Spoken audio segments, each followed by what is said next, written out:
Hello, your Emperor here.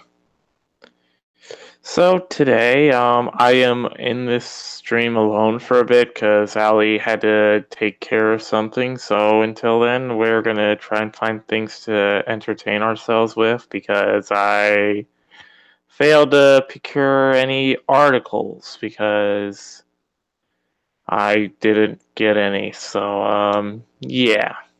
But anyways, how is the chat doing today?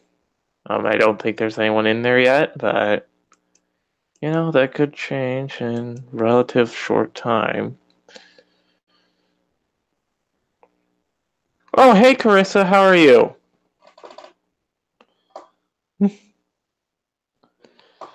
Yeah.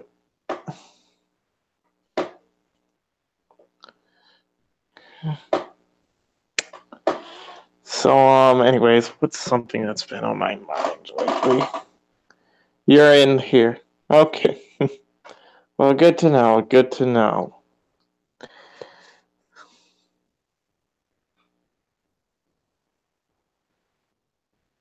Let's see. Basically, when I'm in here alone and oh, oh well, now that is not a good situation.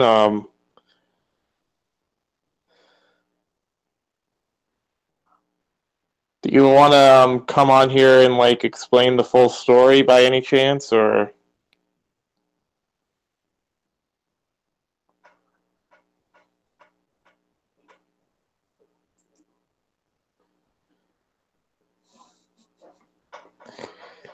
Yeah, when I'm in this stream alone, I'm a desperate one.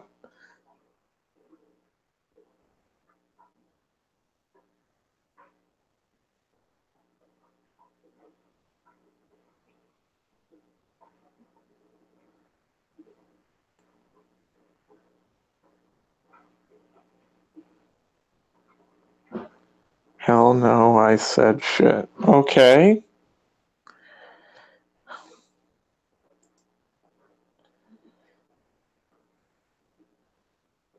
Let's see where.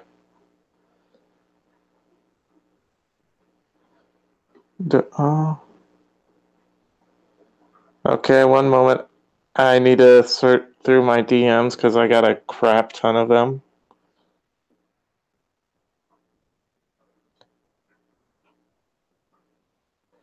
And there's always a chance I go too far back. Because I am a special child.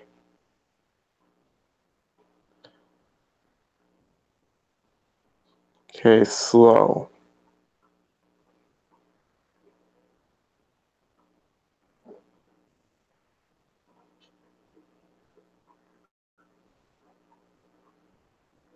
Have I really not? Well, oh wait, that might be why. You might be at the top because you just sent me a DM, which might explain why I couldn't find you.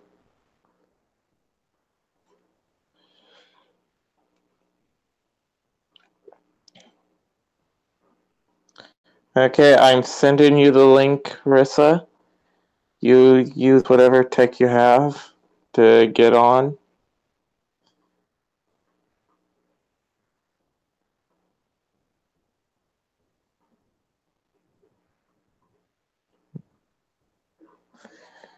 How do you?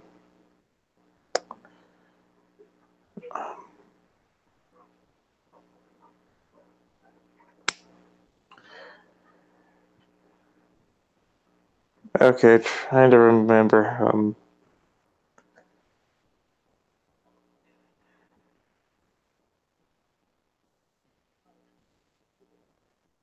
Um.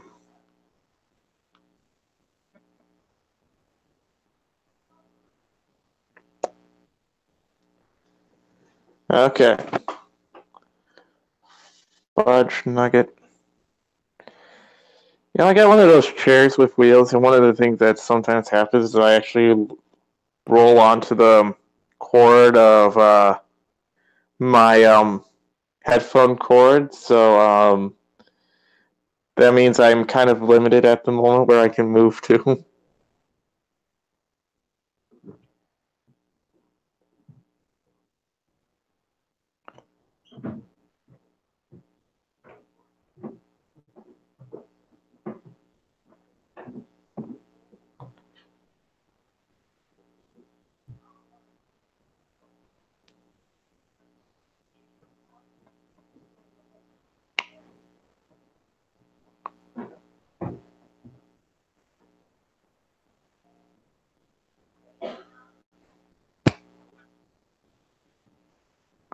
Hey, Hey, baby. Carissa. Hey, honey. How are you doing? I'm fine. My son's getting me the headphones. You want to come say hello, Caleb? Oh, hi. No, come here. Come here so you can see you. Say hi. Hi. I heard people are being mean to you on the internet. No, it was in person. Tell them what they did when we were at the store, honey. What did you see them do? Nothing. Remember we were at Walmart just a second ago. You said, Mommy, why are those what? Pointing at me. There you go. Yeah. And then what did you do? What did you say? Did you tell me, or what did I do? I told you. Yeah, and then what did I do? I have no idea. Oh, you didn't hear me get loud, son? Yeah, I'm not sure if it's your tech or my tech roboting. I'm here. Hold on. Let me. My phone was signed in too. That's just great because I'm a weirdo. Wonderful. Yeah. This all sucks. Okay. Well, I can hear you now, I think. Yeah. Well, I went and picked him up from his dad's, and we week on, week off custody. So we go to the grocery store. We're standing in line, and I'm messing with him because the restaurant they go to every Sunday, they just smell, and it's gross. Okay. Good. So I was messing with him, and when I was messing with him, I turned right back around, and I realized, hey, we need to check out. And he said, okay. And then he said, Mom, why are those two ladies over there pointing and laughing at me? I said, what? So I turned around, and I said, and I got really loud, and normally I don't want to do that in public, but I did do it this time. And I pushed him to the side, and I said, who were they? He pointed them out. They were two of the employees there in the next lane over. So I did. I went and said something. I said real loud. Yeah. And they turned around. They just ignored me. So I apologized, to my cashier. And she incidentally also has a child that is special needs as well. And she understands the situation. So, yeah. All right. Yeah, that would suck. Yeah, I got a little upset. I kind of started crying a little bit, but I didn't want to do it in front of my child, so we just went home. So you were at a restaurant or you were at Walmart? You're at Walmart, yeah, because that's where I buy my food because it's cheap, and that's. Okay, I'm going to be perfectly honest here. When you said that in the chat, I thought someone was picking on your son on the internet. Oh, no. He does not have any kind of social media or anything like that. He's asked, and I've considered it, but his dad is not exact. Honey, baby, please turn that down, sweetheart. Here, take your headphones back. Caleb James Hill. Sorry. Anyway, no. So he doesn't have anything like that, and I want him to have that independence. But on that same token, I'm scared. I don't want to see it. I don't want to hear it. So it's more that, so and real. You don't know what. Yeah. And I'm guessing you don't want him to get into the really bad stuff with everything. No. And we had an issue last year where there were a gang of 4 kids at his school that were ganging up on him. And we didn't know much of anything until later that year. You're going to see him going back and forth probably. But Caleb, headphones. Here you go, Bubby. Thank you. Love you, Bubby. Anyway, but one of them was kind of like the little leader, I guess. So we had to have an investigation, a disciplinary investigation done. So meeting with the parents, huge everything. Yeah, so that's been a struggle. It's been a huge struggle. Yeah. Well, this school has done a lot more for that than his elementary school has ever done. They did nothing at all. They did nothing. So, anyway, I don't know. No. So, if it's not too much to ask, what kind of special needs is he?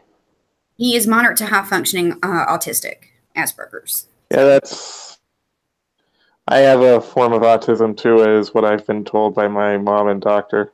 Really? Yeah. Huh. Well, I never would have, guessed or thought about, I mean, there's so many, from very mild to where my son is and my neighbors. Well, one thing that I've noticed is like the internet has kind of been like a great thing for me. Mm-hmm. So that's good. Like it helps me just get my things out, because one of the biggest things I struggle with is actually the talking to people in real life, but for some reason I'm able to do it on Hangouts and stuff pretty well. Well, that's good. Yeah, I mean, we've had great conversations, and I don't see a problem where we would have a good one in person in real life either. I mean, you seem Bruce and full of information. I think well, great. Although I've been told Allie's been a bad influence on me. Okay. Nah, come on. It's fine. I don't take it seriously. And Jinx, yes, I did shame the hell out of them quite a bit. I'm not proud of it. Oh, hey. I'm proud. Yeah. So. But yeah, so like if you are going to consider getting him a social media thing, like maybe keep an eye on him, but if it's something that's been able to work for me, maybe it can work for him too. Yeah, I was thinking about it. Like I said, I'll talk to his dad because I want him to be able to have access to it as well. Well, I guess if you're going to do anything, maybe just start with Facebook, since that's kind of gentler in terms of social media. Yeah. That way it's easier to keep an eye on him before you... Because I was on Facebook way before I actually got on Twitter. Yeah, and even then, I wasn't using Twitter actively until, about a year ago. I did the same thing, and once I found, or Allie found me, I went nuts. I was like, okay, great. And then she introduced me to Jinx, and I've just been in love with the two ever since. So, and you, it's fun. This is great. So, because, Yeah, it's fun. Yeah. Why not? Yeah. But again, I'm not saying that this thing works for everyone, and I definitely am not saying you should have to do it that way. But it's just something to consider. Well, I think so. I mean, he'll be 17 in May, and his dad's kind of trying to teach him how to drive, and he just admitted that girls were pretty without getting embarrassed. That made me happy. I was like, see, we're getting somewhere. He admitted that he had the biggest crush on the girl that plays Michonne on The Walking Dead. And that's like his woman. That's his ideal woman. That's good. Yeah. So I've never watched The Walking Dead, so I have no idea. So they had like 6 seasons out. I finally started watching it. I'm like, why did I not watch this before? I think anything that had the zombie label, I'm like, oh, it's crap. I've never been a zombie person. Well, this is different. This is so much different. They don't use the Z. Also, it's like a very interesting, makes me wonder, so say in this world, if a person has an abortion, does that abortion become a zombie? Exactly. And see, that's kind of part of the story. And I don't want to give anything away if you haven't seen it, but very cool. Also, well, it's just that. Go ahead. It's just with the whole thing, it makes me ask so many questions in relation to it. Yeah. Well, there's a lot of it, and some of it actually did figure out there for a second. Other bits of it, with lore-wise, or with kind of exactly how the virus started. I figured that out pretty quickly. I just mainly wanted to watch it for the dude that played Daryl Dixon because he's super hot, and then I had met Michael Rooker when he was here filming a movie a few years ago. And this is, after he was on the show and after his character had died off. Oh yeah, you got to watch it. I said, okay. So I told my son about it. He about crapped his pants. He was so excited. And it was, oh yeah, it's great. I guess that would make sense. Yeah, oh yeah. And I love Michael Rooker. I think he's a badass. He's really super nice in person too. He's got that same voice, which is neat. So, but what you should start. Oh, wait, speaking of The Walking Dead, I just bought the first comic as well, so I can read that. So have to start that. Well, okay. Yeah, I don't know. I'll check it out when I want, but no promises. It's okay. No, I'm not going to bug you about it or anything. So, Doctor Who's pretty good if you've never seen it. I mean, I have seen a bit of it because my mom used to watch it, but it's like it was never really the thing I really was excited to watch during the week. Oh. I can understand that. The older stuff starting from 1963 to just about when Doctor Number 9 came out, it's interesting. It's not as special effects aren't that great. The story, I mean, considering the times, but it's actually really great. Yeah, it's good. David Tennant's going to be my future ex-husband at some point. I just don't know when. So okay. Wait, future ex-husband? Yeah, I actually have a cardboard version of him. So when I come home from work and my son's not here, I can bitch to him and he didn't say shit back to me, which is nice. Okay. Well, that's the best thing. Yeah. When you don't have somebody bitching back to you, because I don't like that. It varies. Like, it has its perks, but it also sucks sometimes. Mm-hmm. Also, hey, Hitsugi, are you doing okay today?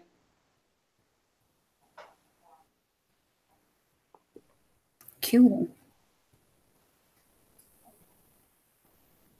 See, I haven't seen Patrick yet, so maybe I should check that one out too, because I've just really started to get into the first seasons as well. I need to do that. Yeah. Let's see. Actually, I don't think I even have AMC on my TV, now that I think about it. Oh, bummer. I mean, I guess I can go for Netflix, but I'm too lazy. It's not so bad. I'm having to DVR everything for my sister now, her and her husband and their kids just, bought a house in the country, and Lord help us, no internet for them, no nothing yet. So it's way out there. Oh, well, that's something. All right, finishing your Hitsu home. I nearly said Hitsu homework, like you're doing homework on how to be Hitsu or something.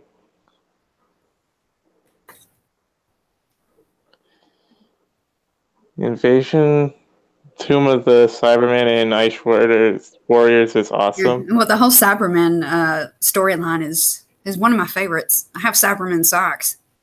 Oh, is that in the various sections of the thing?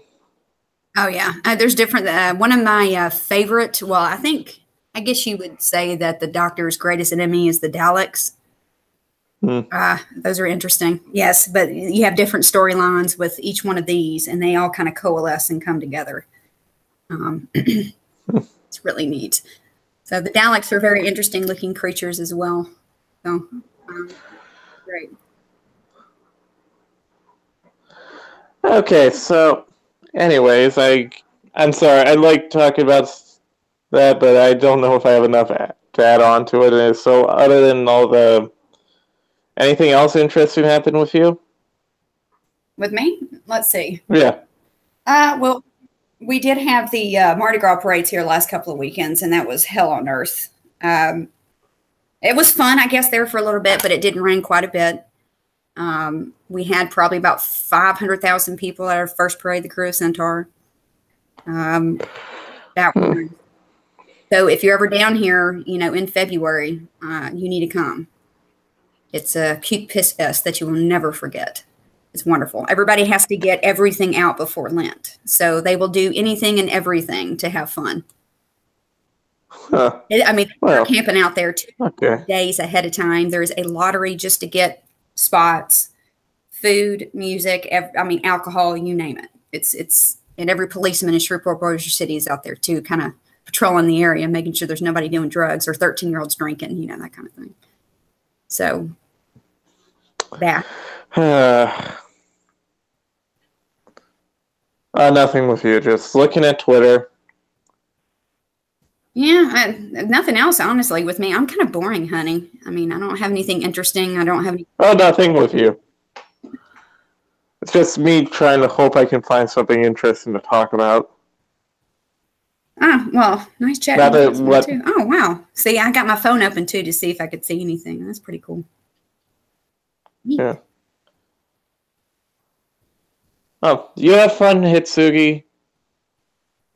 She's in the chat.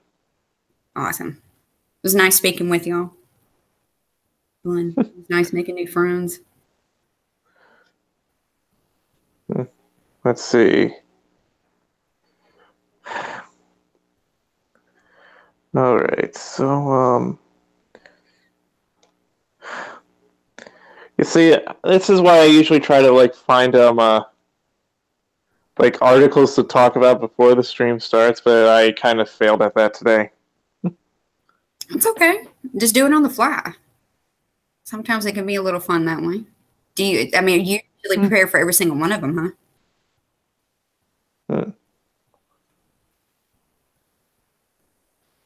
I don't have crap going on.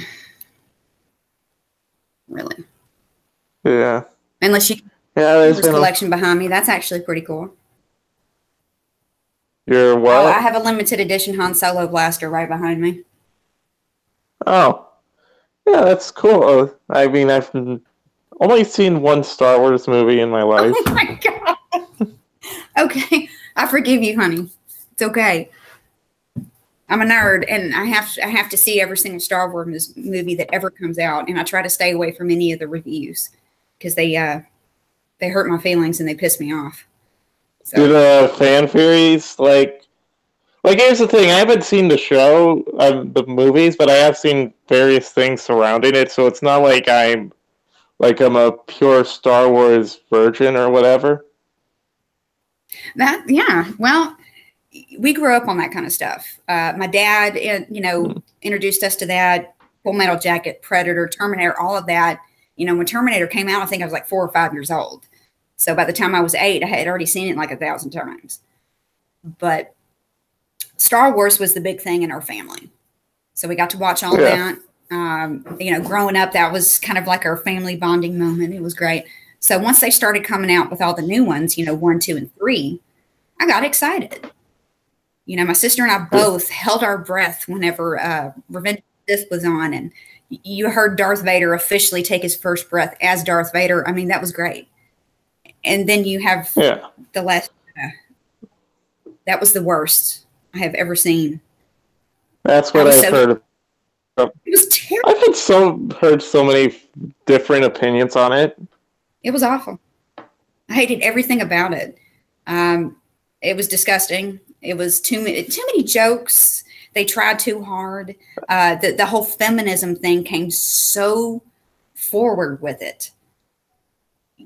Some of it just did. I guess that's one thing. Like, I don't mind if they put feminism into a product or not. Just don't be blatant about it. It was insane. It was very blatant about it. Laura Dern. Yeah, she's all right, but she came out wearing like this lavender dress and this purple ombre hair, and she stood out from everybody else. And she's supposed to be a leader. She's supposed to lead these people to war, basically, to defend the ship from the First Order. She's like accepting an Oscar dress. Like, what the hell is that?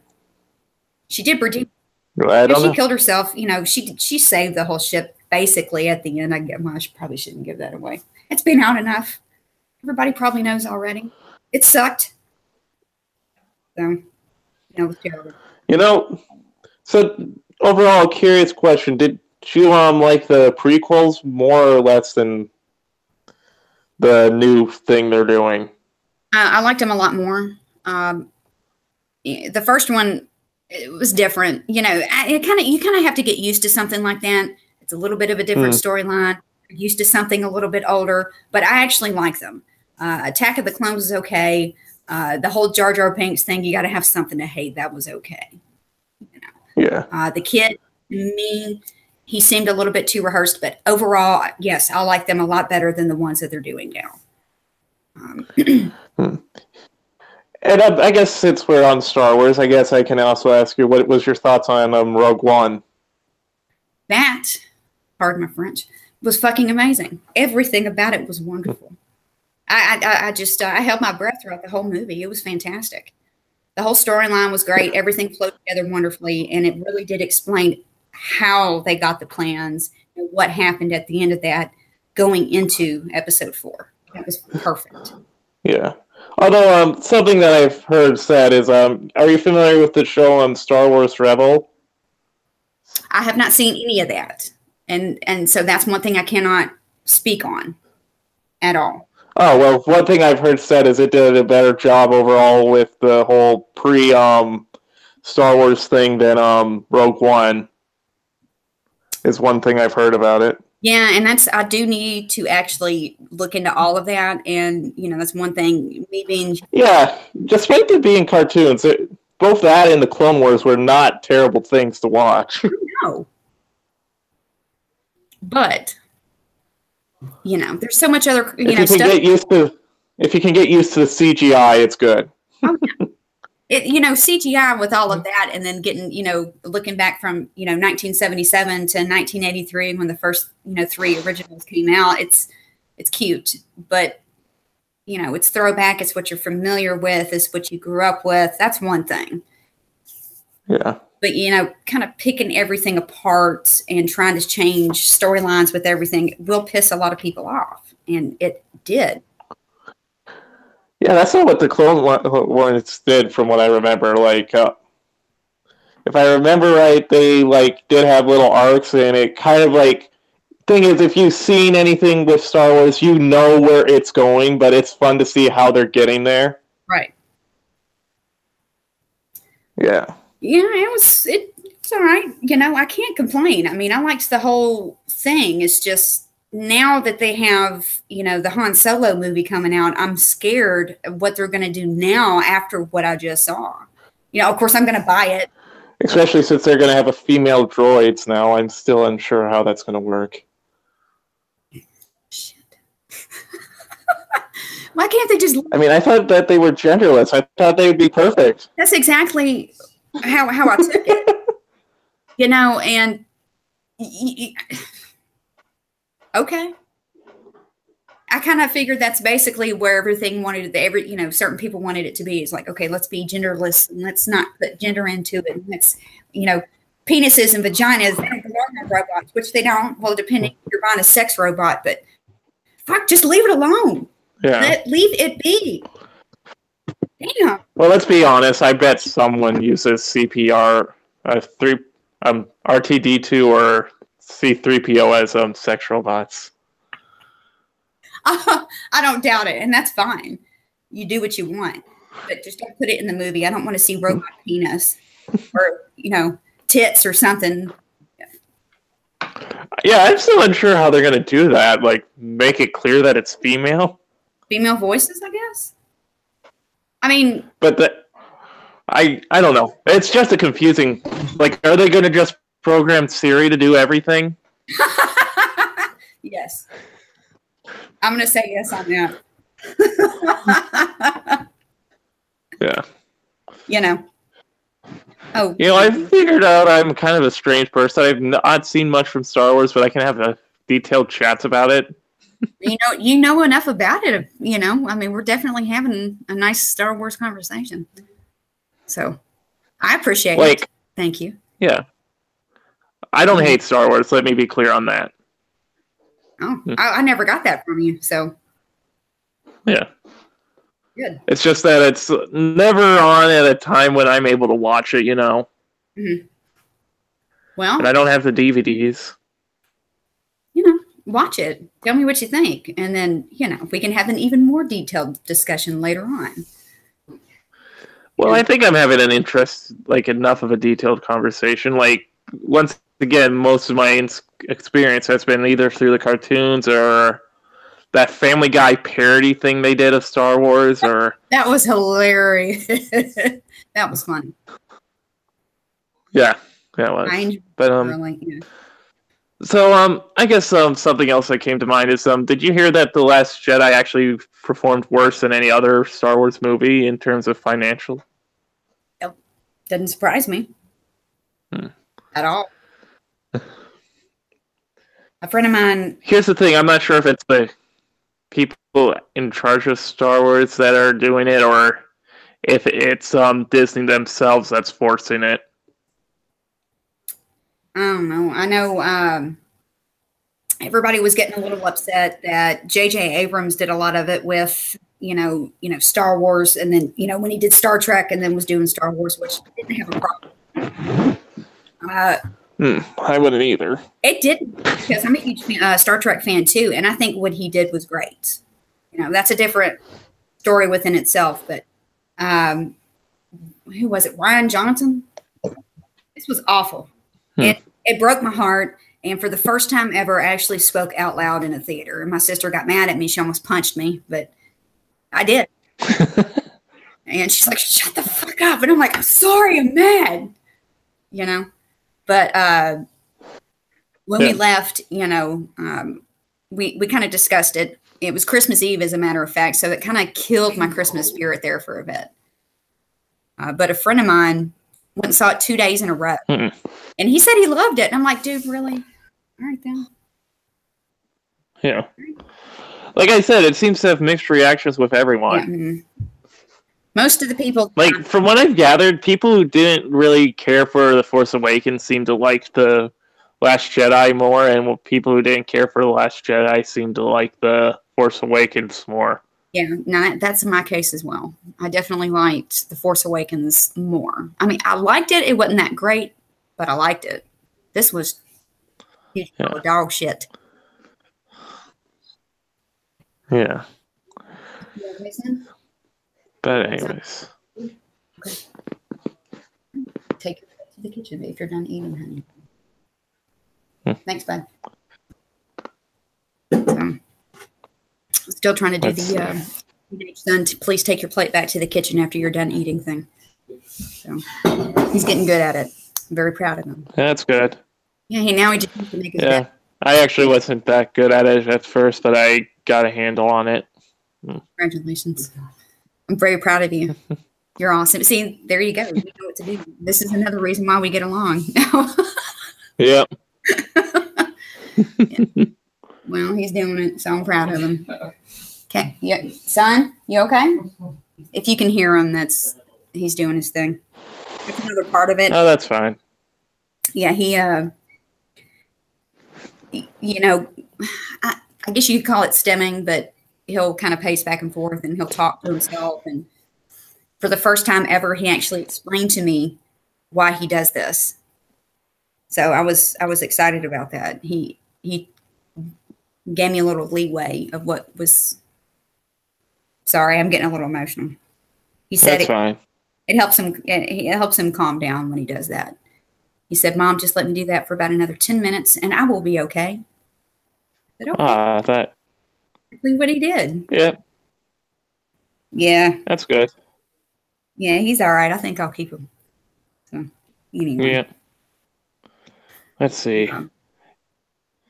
Okay, so since this has been in the news lately, what do you think of the social media reaction with the whole Kim Jong-un's sister thing? Why? What the hell? Apparently, only BuzzFeed is pointing out that her family runs gulags. Okay. The rest of media, like CNN and stuff, is pointing out how good she looks they look compared to Donald Trump. Well, that's just wonderful. Isn't that great that they don't want to actually zone in on something that is of great importance? Instead, they want to see how much better she looks than our president. That's just great because not looks like apparently they're going out saying that apparently I don't know how to explain it. It's so stupid. It's stupid. It's physical appearance. I see the aesthetics. No, not physical appearance. Apparently not like physical. How do I say it? Looks better than And the thing is, BuzzFeed is the only one pointing out that she runs, like, they have gulags, you know? Yeah, yeah. And that does not surprise You me. haven't seen anything with that? I've actually just read something on that earlier as we were coming home from the grocery store, so I haven't looked up anything on that, but it kind of piqued my interest there a little bit. I'm like, why? Why is one going here and one going the other? So anything else you can enlighten me on that, that'd be great. But from what I understand, you got one going for one and one just complete and utter difference in news reporting. And I don't understand it. I never do. I don't know why. Caleb, you okay? Yeah. Sorry, it's just something I was getting annoyed with. Yeah. So, like, when they say, looks better, are you speaking of like as in being presented? Yes, that's kind of where I was going with it. Okay. Yeah. Now I can see that, but I don't understand why that's newsworthy in itself. Maybe get more on what they may or may not be able to do. I don't know, like nuclear weapons or some shit. All the arms testing that they're doing. That might be a good idea. Yeah. Yeah, I don't know. To be perfectly honest, I'm not sure if I understand the full context. I don't think we're supposed to. I think they do this shit on purpose just to make us talk about it. Yeah, that's a good chance. Probably. It's okay. I'm fixing to get my child, and he's got to take a shower. He's got like a Spanish and an algebra test. So if you want to I don't know, do it for him, that'd be great. If you know anything about I don't know much about Spanish. I don't know what Did you say Spanish or Spanish? Yeah, I said Spanish. Oh. A different way. I talk different. And I think you said something about algebra and You said Spanish. something about algebra? Algebra and Spanish. I don't know. I could help him with the algebra, but I don't know what level he's working on. It's got letters in it. That's all I can tell you, honey. I can count forwards and backwards. Yeah. I can do all that, but don't tell me about vertices or points on shit. I don't get it. I don't know. Well, I guess I don't know either because I don't know what he's doing. See, this is how bad I am at it. I can't tell you anything. Nothing. Anything. And even if science, I can tell you anything about, but this I just can't do. And even if I did know what he was doing, I'm not sure how much I can help him over the computer.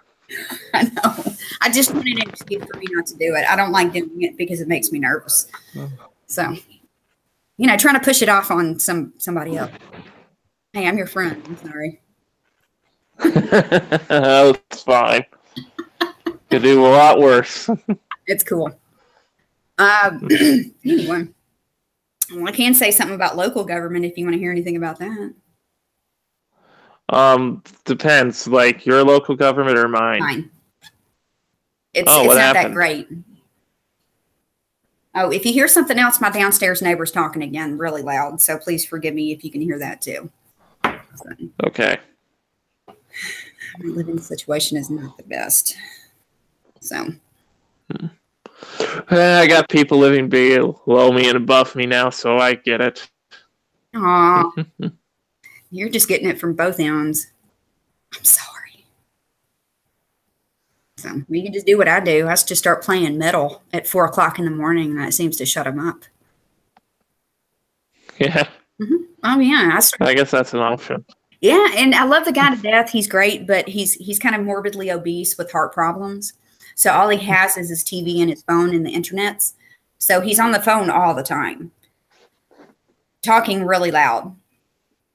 As in, you can hear the phone ring and you can hear his conversation. You can hear him snoring. You can hear him coughing. You can hear him clearing his throat. You can hear his girlfriend talking. It's every time. Doesn't matter. So at 4 o'clock in the morning, I get up and I got my little Bluetooth speaker that kind of plays a little loud. Yeah. And I take it and I put it on the floor. And I get one of my big Dutch ovens so I can get it to echo pretty loudly. And I put on and I turned it up way loud and he shut up, so I'm good to go. Yeah, it works, I guess. I don't want to be mean. Son, are you ready to take a shower? Okay, do you remember what to do? Okay. You want to come say bye? Son? Yeah. Okay. Put a shirt on first. Yeah, no, you got your underwears on. You're supposed to be wearing a shirt while you're in the house. It's just like his dad likes to run around in pajama pants and underwears. So I hope the underwear is under the pajamas. it is. Hey, bye. Hi. Okay. Hey, don't forget your towel. Okay. All right, and get everything from your room and set it up, okay? I got your new toothbrush. Okay, good. We're good. Sorry. I have to remind All you right. where everything's at, so that's okay, It works. I guess. So anyways, Let me see what I can go here. so what was the local government thing you were speaking about? Oh, okay. So we have Ollie Tyler. She's our wonderful mayor here in Shreveport, Louisiana. Yeah. And just recently, a couple weeks ago, she was on, one of our local broadcasts, and we had the person who heads up our Crime Stoppers division because Shreveport's homicide, shooting rate, crime rate is getting out of control. It's even worse than what it was, a couple of years ago. She hasn't done much about it. She doesn't count shootings as crime. I don't get this. Anyway, so, he's trying to give her the stats. He's on live television. So as soon as he walks up to the mic at a city council meeting in front of all the city councilmen, I don't know who you are. You can move on. Please go. Please go. She shoos him off and is rude as fuck to his face, not knowing who he was. So you're a little scurry. Everything comes back, and it's like, oh, no, he's the head of the Crime Stoppers, Mayor Tyler. He's trying to give you the stats. Oh, okay. All right. You can come back now. But anything of that nature she's ever asked about, anything that we need for increased for our Shreveport Police Department, it's gone downhill. They're one of the lowest paid in the state and in the nation, from what I understand. She completely denies. So as the shooting rates are going up, crime rates are going up, burglaries. There was a drive-by shooting in the neighborhood where my ex-husband, dad, lives, one of the best neighborhoods here. There was a murder 2 blocks behind me. So instead of actually doing something about this, she goes out to get $30 billion to try to build a sports arena here. Just a sports arena for basketball, that kind of thing. We just got a Hilton built not too long ago. So we were asking for at least just a couple $1 million to update everything. She turned them down. So, the fraternity police and everybody got up and, turned her down. So we're not going to have our $30 billion sports arena. That kind of crap. She's been doing a lot of this recently. She's been very disrespectful to anybody that's been trying to help her, because our crime is getting really bad around here. Kind of scary. Bossier City's not having this problem. That's our sister city.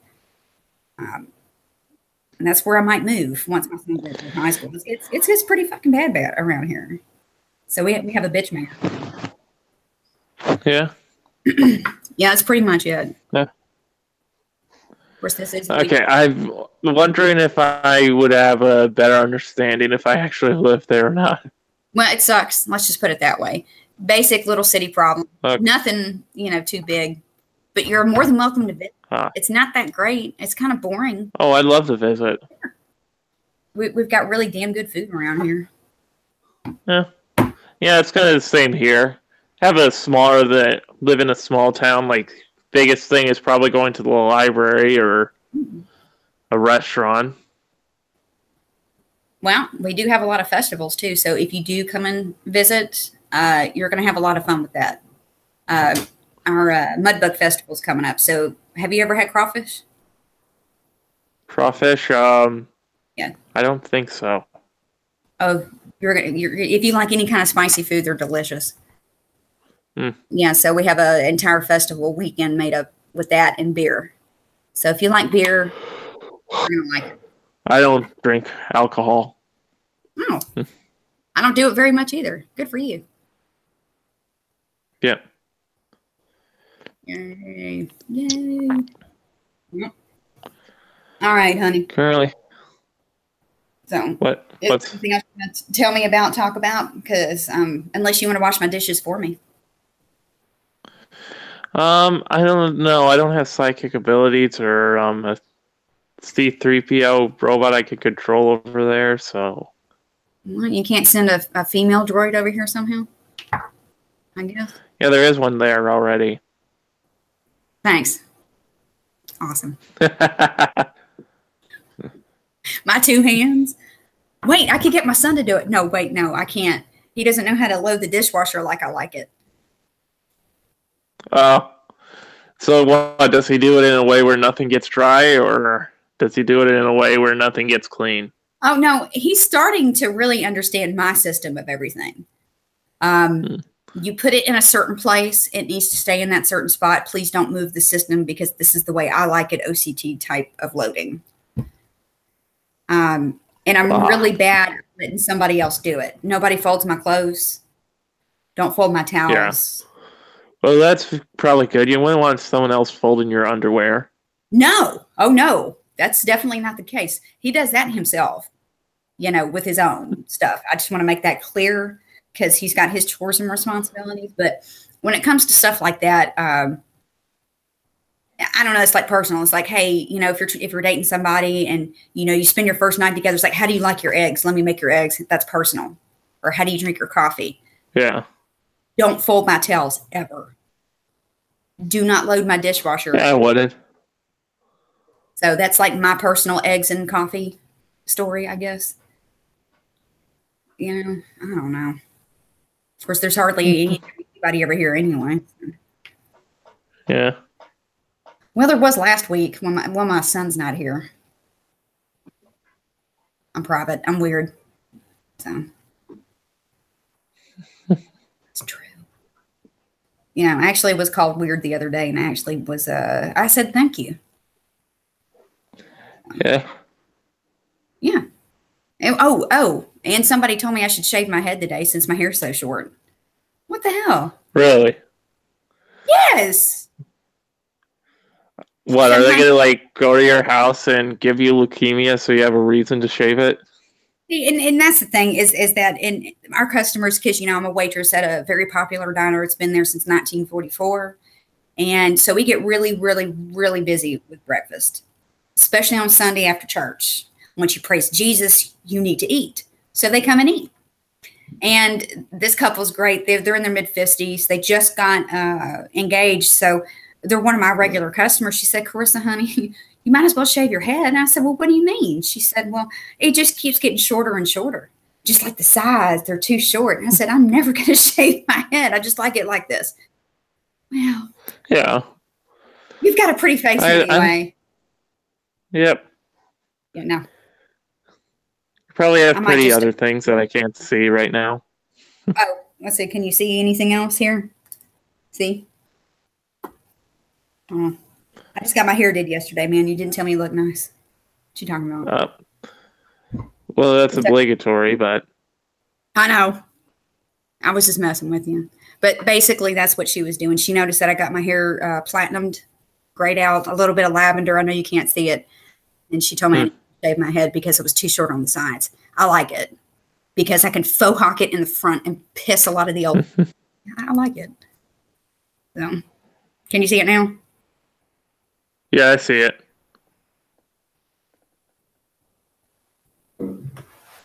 See. You okay, son? Cool. Well, yeah, go ahead and laugh at me. I'm not yet. Oh, I know, honey. Cool. Excuse my mess. It's fine. Cool. All right. You look nice. Don't worry.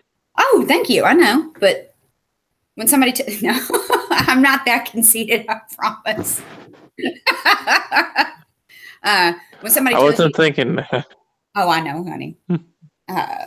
But when somebody tells you, oh, you should just shave your head, but you have a pretty face, that kind of pisses you off. You're like, what? You're pissed off. Yeah, I guess so. Yeah. You okay, baby? Yeah. All right. Did you brush your teeth? Okay. All right. Get your well, you got your clothes out for tomorrow? All right. I think it's, what time is it? Oh, shit. I mean, darn. It is time for me to go. I've got, like, got to get his uniforms out. If I don't keep him on a schedule, there's usually hell to pay. So, He falls out of it? well, sometimes he does, and we're trying to get him to not get so precise on that schedule because, life has changes, and, that's just the way it is. So anytime that there's a small change, I don't say anything. I just let him discover it on his own. He hasn't thrown a fit in a long time. But any other big change, sometimes he freaks out to the point to where we have to push him aside for an hour so he can calm down. But he's getting a lot better at it. So Yeah. I just rearranged my bedroom furniture, and normally, like a couple of years ago, he would have had a damn fit because it's not the same. But now he's like, oh, okay, whatever. We're good. Ain't that right, buddy? Yeah. All right. Anyway, I'm going to go get him all of his stuff together and junk. So, thank you for letting me come and talk to you and bug the ever-living shit out of you for, an hour or so? I'm not that interesting. Oh, I'm sorry. I got distracted by a fight on Twitter. Yay! That's okay. And I mean, like, someone actually posted a video of an actual fight, like, with people. Really? Yes. I'm going to have to... It's interesting. I wonder what it's like to get in a fight with somebody, and lose, because I've never lost. I can only say that. So... Yeah. Shit. Yeah. Sent it to you in your DMs. Okay.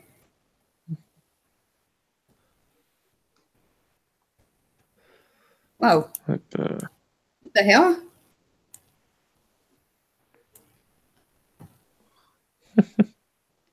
Oh my God. What the fuck? She's fighting his ass. Oh shit.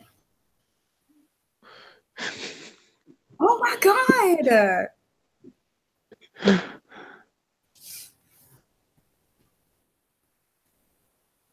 Get up, girl. Oh, okay. Here we go.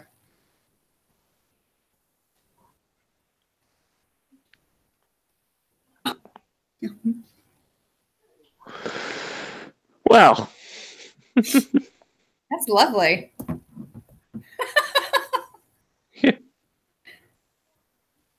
Yeah. That kind of looks like Mardi Gras, but picture that with about 500,000 people and you'll be all right. See, you're even bored with me now. I'm kidding. No, I'm not bored. I get sleepy. Okay. All right. Well, I'm going to let you go. I'm going to go ahead and get him taken care of. And okay, you have fun with that.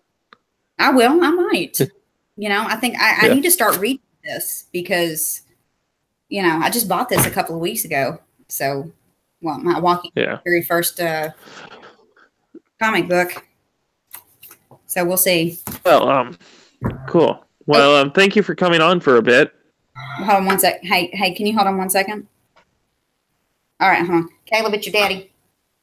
That's Mac's husband. Sorry, he's gonna. So anyway, yeah, good. All right. Well, next time, if you want to plan this out more, and then we can actually talk about political crap, I'd love it. So. Yeah. Yeah, that sounds like a good plan.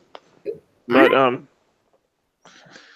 anyways, you have fun doing whatever you have planned next. Oh, I will, and you too. I'll see you later, honey. Okay. See ya. Bye, baby. Bye.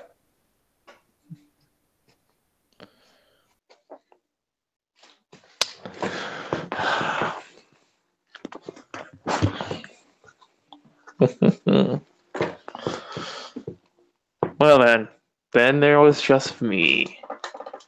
Let's see. So and there's no one left in the chat. So I'm either waiting for Ali to show up or someone to be willing to jump on, I guess.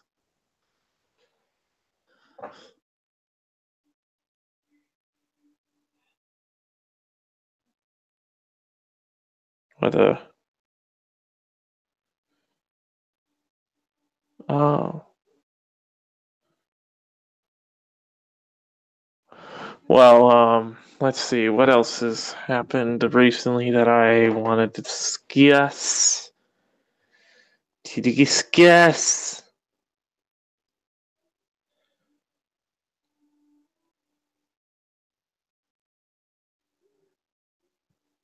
Hmm. So, anyways,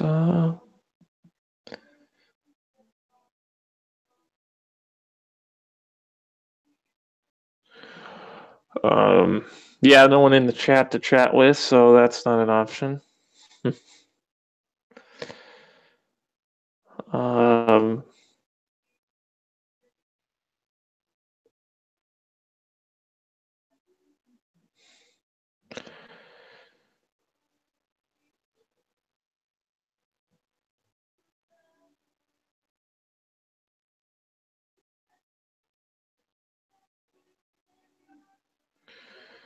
huh.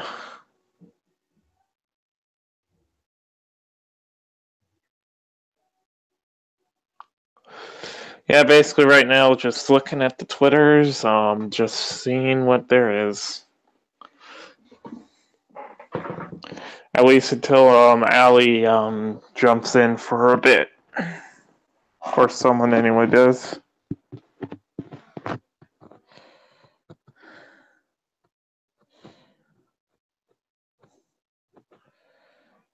Let's see.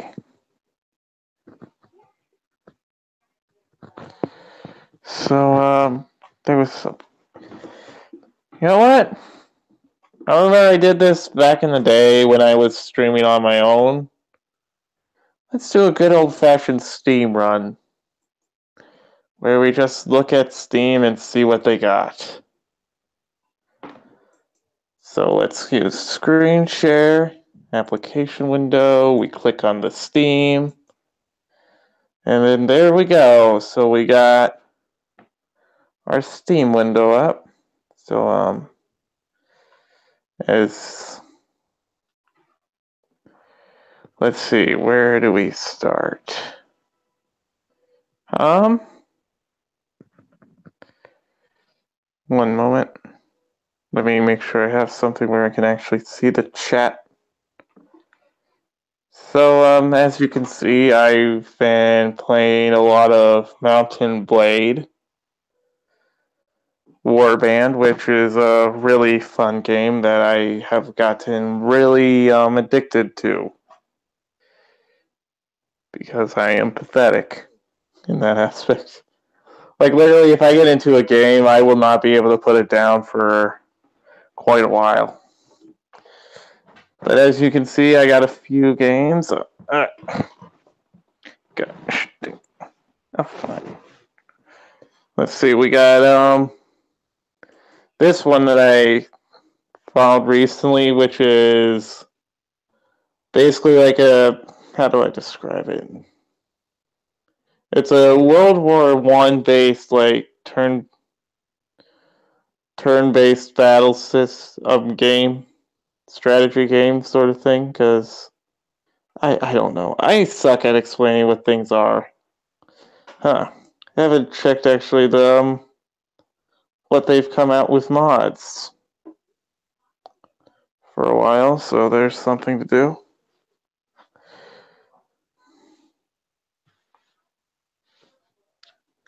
So we're waiting on it to load.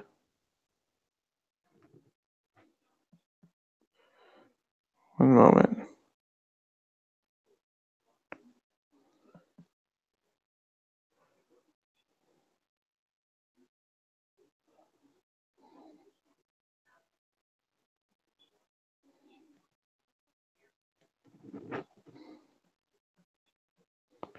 Oh, look, we're finally there.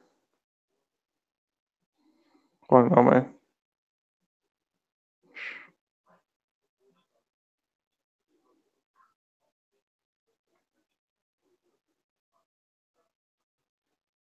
Let's see.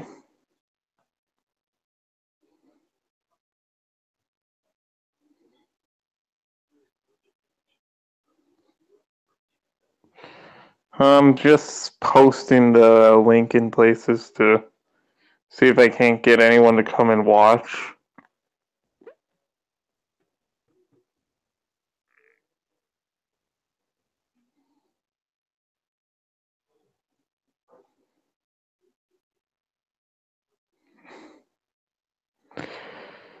Yeah.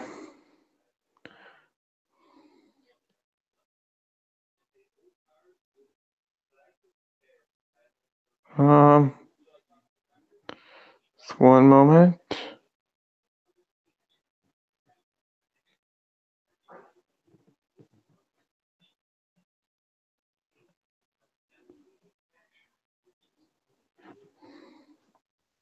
But anyway, so let's see. What new things did they come out with?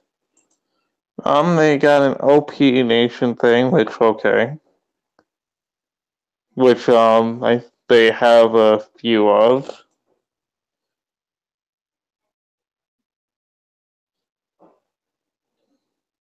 We got one that extends the timeline a ways.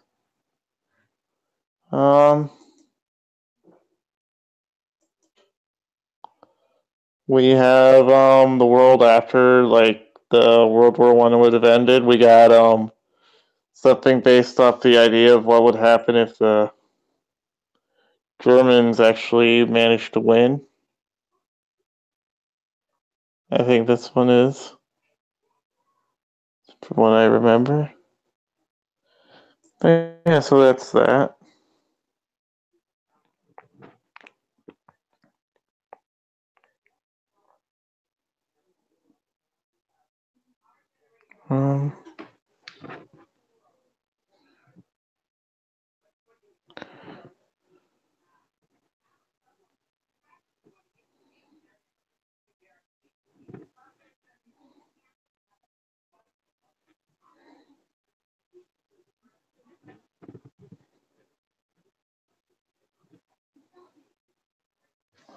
Anyway, so let's see, what else did I buy?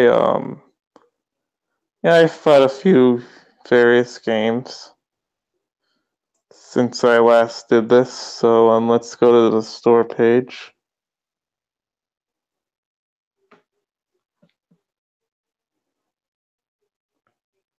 and wait for it to load.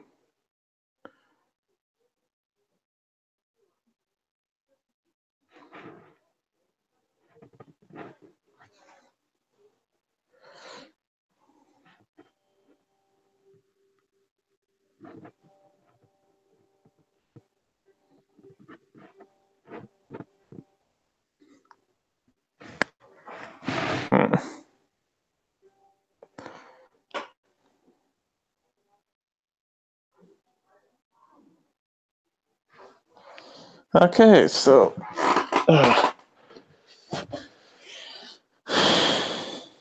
let's see. We got what it recommends to me. Oh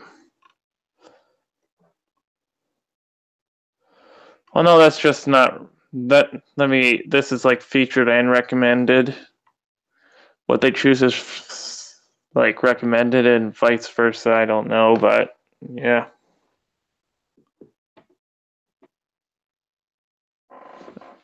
Let's see. We got anime stuff. We got various things on sale. Oh, let's see what they tell me is on my discovery queue. QU? What? However, I don't. Let's see. Kingdom Come Deliverance.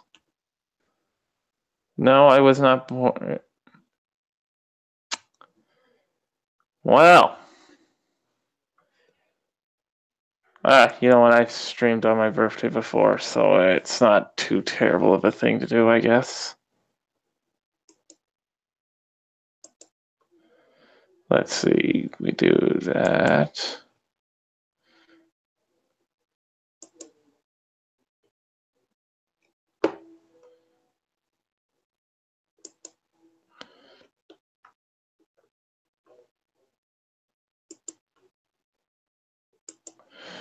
Let's see, we got Kingdom Come Deliverance, which I have not actually heard about before. Let's see, it's a story-driven open-world RPG, which immerses you in an adventure in the Holy Roman Empire. Avenge your parents' death as you battle invading forces and go on a game-changing quest and make influential choices. And this one actually comes out in 2 days. Let's see. It is not showing me the trailer. So we just have to do it this way. Like from the screenshots, it doesn't look too terrible. Oh, it froze. Great. Hmm.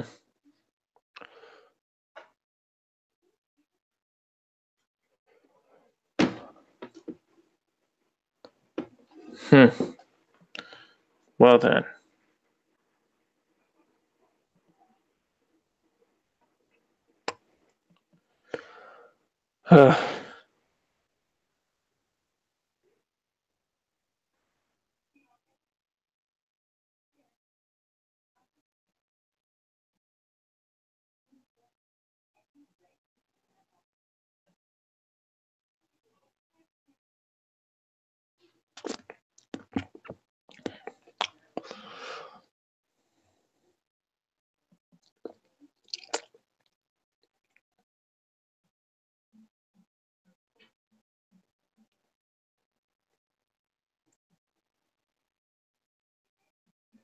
What the?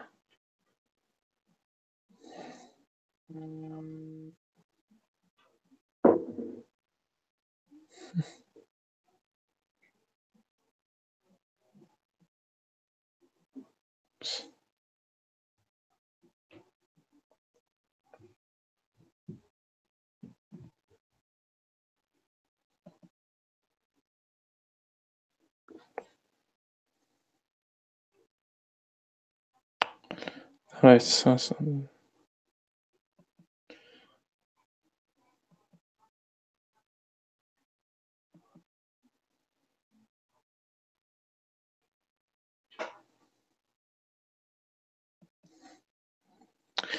Okay, my computer is taking a while. Let's just click on next in queue. In the meantime, yeah.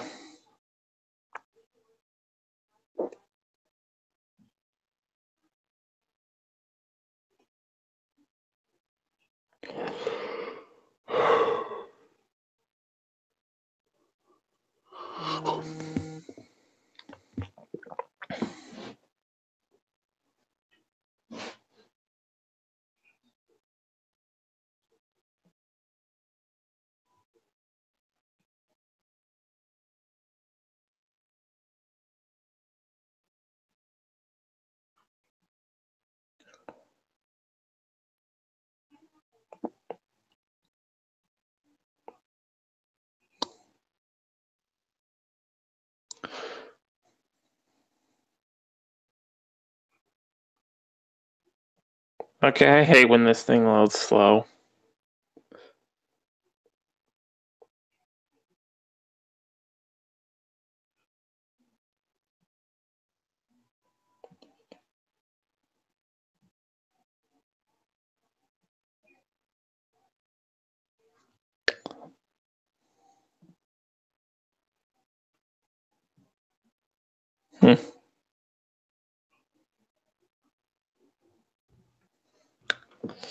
Alright, so, okay, now Now it's loading, or at least trying to.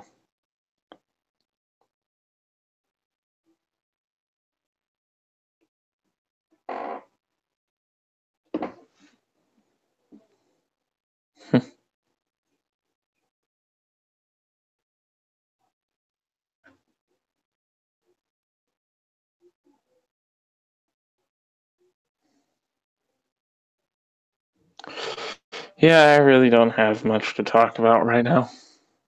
As long as it's being slow. Because as I can see, it is loading.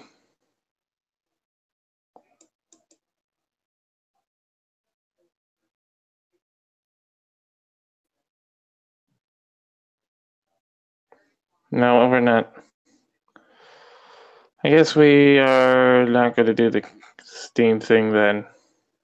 Or, you know what? We go somewhere else on Steam. Because it seems to just be this thing that's being slow.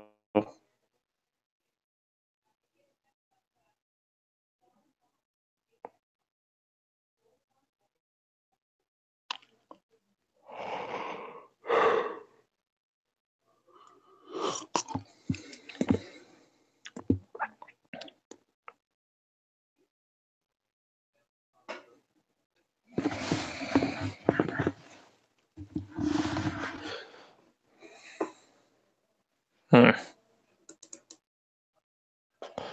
Okay, this is taking too long. We're going out. So, guessing I'm just waiting to know whether I should, waiting for a certain someone to tweet me back, as if they say they're not able to join, then I think we'll just call it quits, because I really have nothing to do. But anyways, unless you guys, anyone would have a thing they'd like to discuss.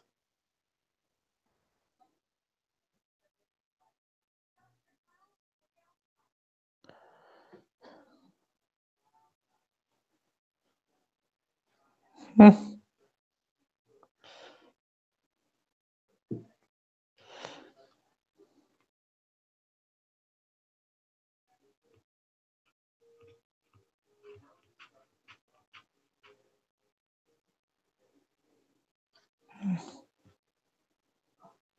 Hmm.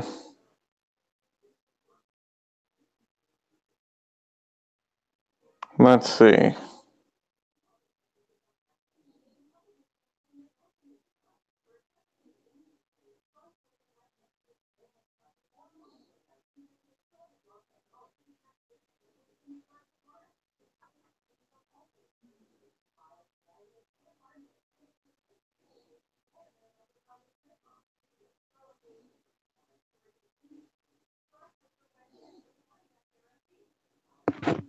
Hmm. I'm currently just browsing through the Twitters.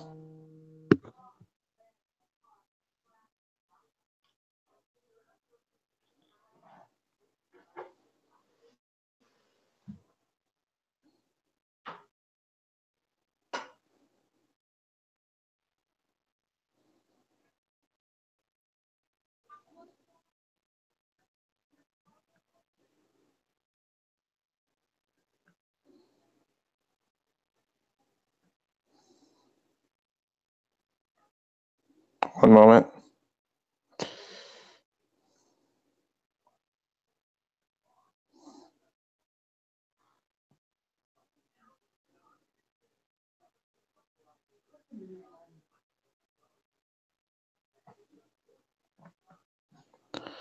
Hmm.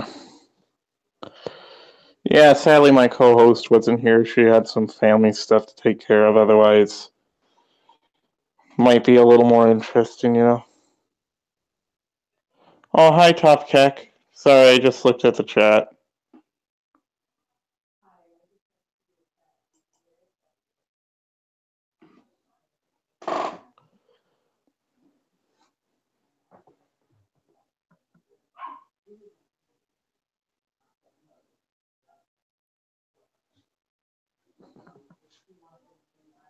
Well, you know what? I guess there's one thing. So you remember that cunt that I looked at in my last video? You know, PRS Storm or PR Storm. I'm not entirely sure how you pronounce that, but apparently he made an interesting status on his DeviantArt, other than the one that I looked at this week on my video. So guess I'll read it out because I think it's interesting to look at. But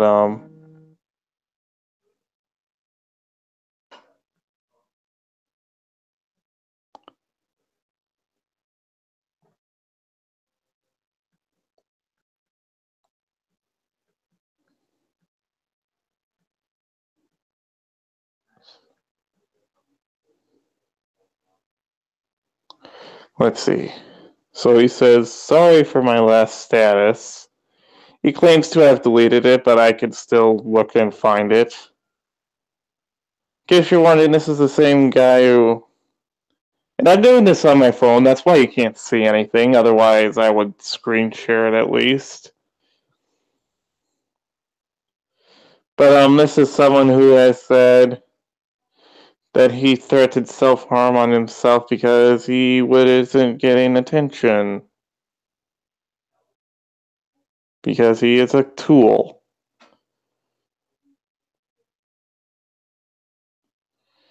Plus, from what I can tell, he hasn't deleted any status updates. So, yeah, he's a big fat liar. But anyways, he says, now that I think of it, just being the toilet everyone shits in just makes it worse for everyone. Okay, so, I guess this is, how he, basically making the reference that, since he's done crappy things and people point that out to him, he is, the person that they shit in. Just makes it worse for everyone and will just make the entire community even more dysfunctional than it already is. Keep in mind, he's on a DeviantArt type community, not the community that we're familiar with, but yeah. But I don't know if that will make it more dysfunctional if one person just goes away. I think the best way to deal with a dysfunctional community is to find a way to stop the dysfunction and to put into practice. Well, do you know why it's being dysfunctional, good sir? Till you do, you can't really do anything about it.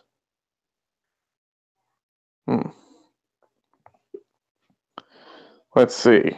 Someone volunteering to be the victim and of the dysfunction is a terrible solution. In fact, it's not a solution. No, it's not. It's stupid, and I don't know why you'd volunteer in the first place.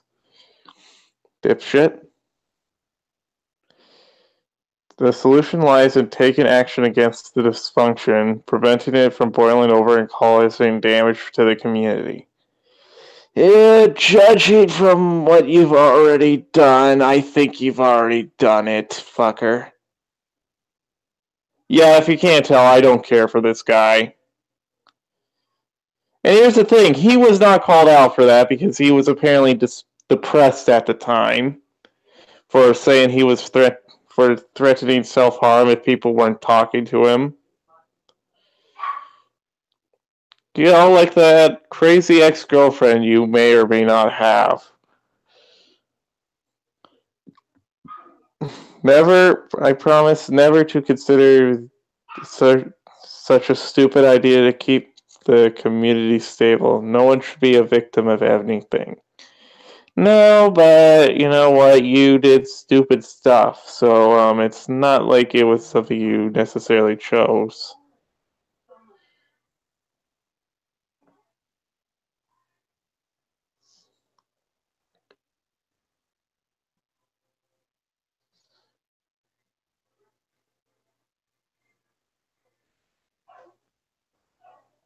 And anyway, so yeah, that's his status update.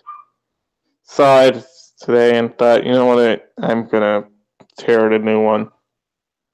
Even though I already talked to him about him. Play stupid games, win stupid prizes, yep.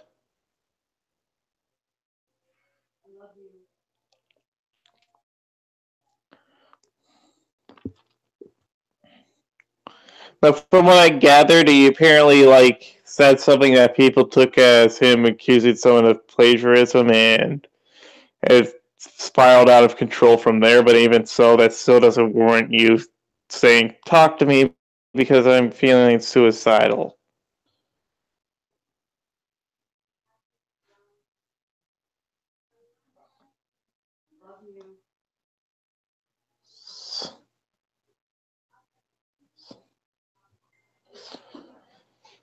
But anyways, let's see. Let's see what else he said. Oh, and apparently he has a thing about blocking. He says, "Okay, note to my watchers, which is what DeviantArt calls their followers or whatever. Um, reserve blocks for personal attacks against you or friends. I don't know. I think threatening self-harm is a big thing. Spammers, doxers, and people who are doing malicious things." Yeah, I think if someone's able to dox, I'm pretty sure them. Yes, I agree with you, Topcack. That's the main reason why I did a video on this cunt. And you want to know what? I don't give a shit if he's depressed or not. That doesn't excuse it. He's joined one of the few people that I've actually blocked on Facebook for that. Not Facebook, Twitter. Ugh. Don't block someone for saying they aren't going to talk to you they aren't going to talk on DeviantArt or are leaving. If they leave and you block them, what? Oh my gosh. I'm like a kid in a candy store with this guy. Let's see. And I still don't understand why no one called him out for saying that. He was gonna... Okay, let me read the full tweets, the thing that he said that I took issue with. "I know it's a bad time to talk to on Discord. I tried to cut my finger off last night because people are avoiding me and treating me like shit for complaining again. Tell me I'm overreacting, because I don't think I am."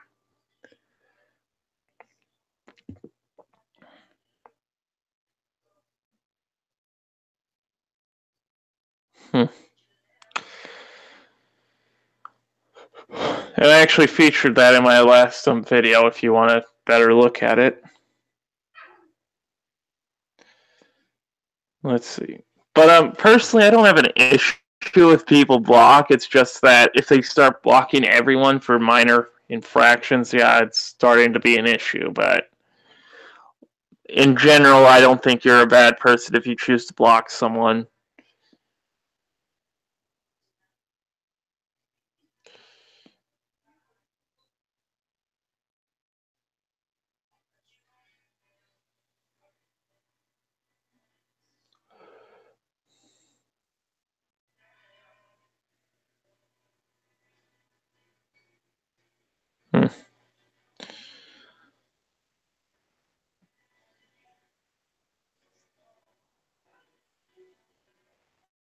Let's see, just looking through his other stuff.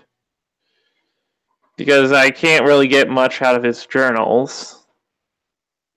So that's pretty much not an option.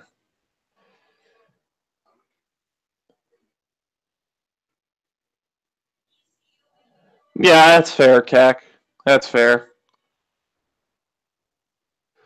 But I'm not doing it because I disagree with him. I'm doing it because he did something shitty, you know?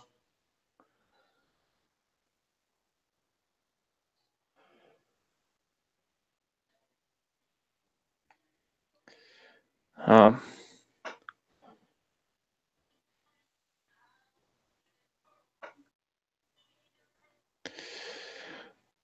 I mean, if he's going to threaten self-harm on himself, I don't think he's someone that I need to interact with at any point, you know?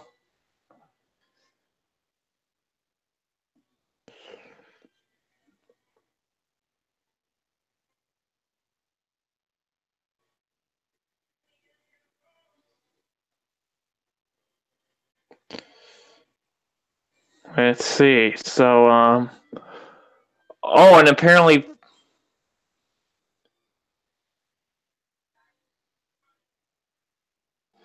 yeah, that's where I was with that whole thing.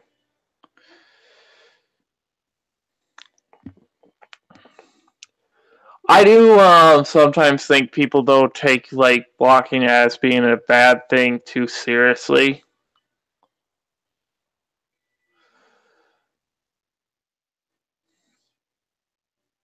Like I think there's cases where you can justify it, especially if it's someone who is trying to dox you or stuff. Then yeah, maybe keep them away from you.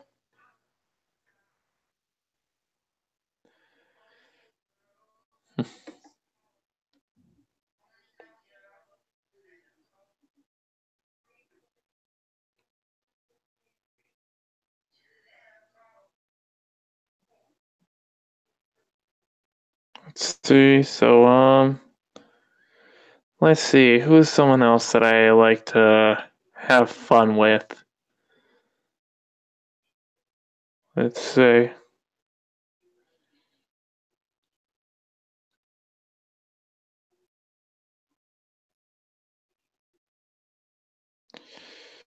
Um. Okay, one guy saying that his brother watches anime in church. All right. That's one way to handle it.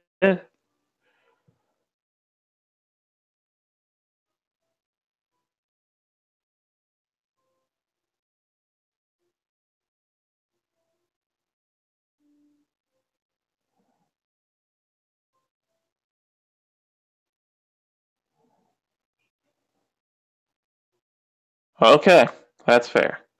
That's fair, Keck. All right, you're boring.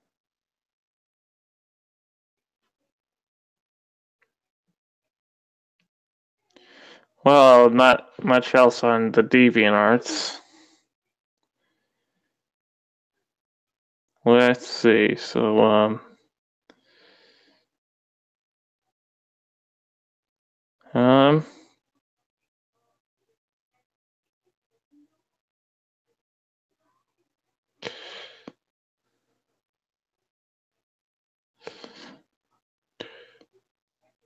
let's see. Um, looking through Twitter right now, seeing what I can find.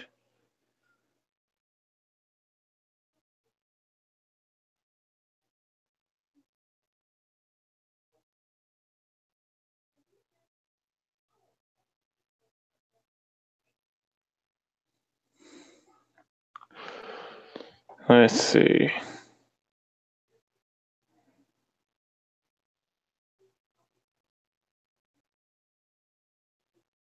Let's see. Hmm.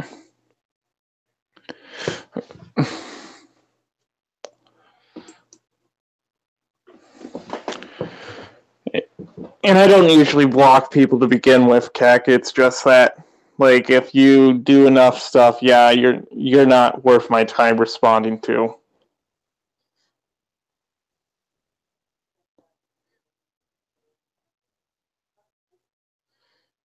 Hmm.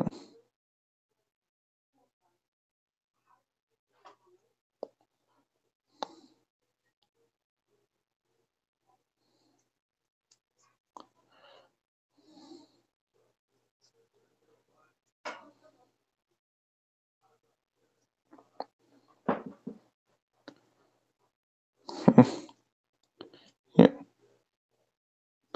So, anyways, so what else is there to talk about?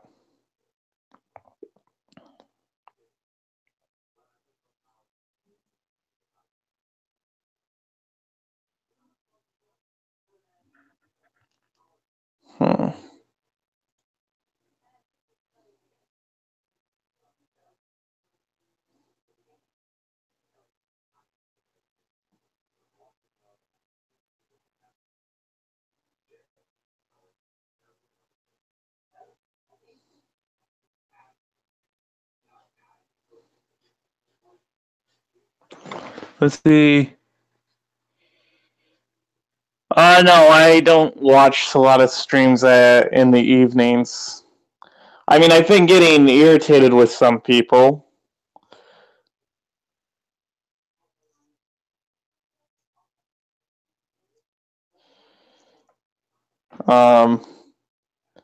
Politotubers. Like, would this be like what Andy does? Like what's his face? Sylphane does, or like what are you referring to exactly?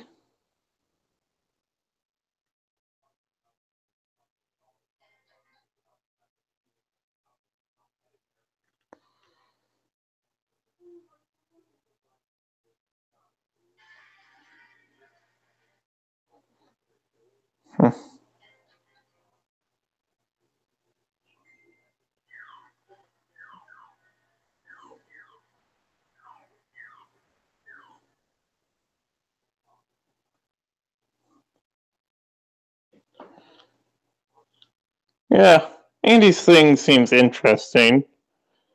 One thing I've been kind of mystified though is how people are having so much of an issue with what Andy's doing when, from what I can recall, this isn't this the same thing that Lacey Green wanted to do about a year or so ago and everyone praised her for it?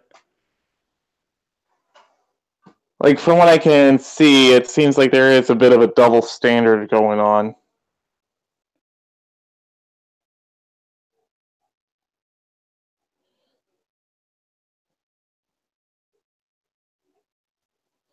Yeah, that's true. That's true. I think, well, Andy and the Kumite started it, and now people are trying to jump on the bandwagon, trying to get big.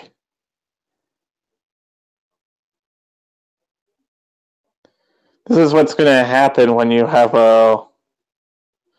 something that's shown it can work.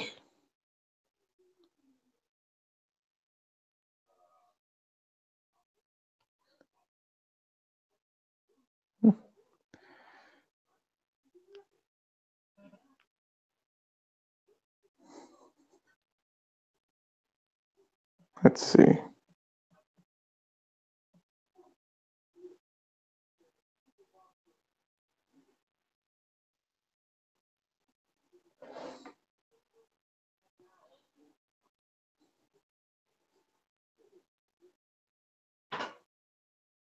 Yeah, and you know what? Like one of Sophane's tweets was pointing out how the SJWs got reamed while we're not doing the same thing with the SJWs. I think one thing he doesn't seem to have taken into account is that how we're doing things has also changed along with it.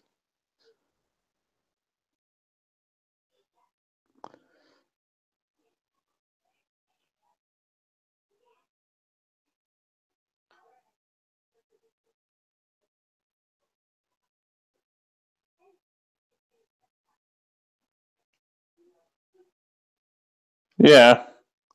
I mean, I'm not saying Andy is perfect. I didn't appreciate his one thing about Jeff's kid. But, it's like, that's not enough for me to, like, say I'm done with it. Yeah. I mean, we didn't get, like, yeah, we managed to drive some SJWs off the Twitters, but, and stuff, but it's not like SJWs don't have control on YouTube and anything else. Hey, Top Cac, would you be interested in coming on, or are you not able to do that at the moment?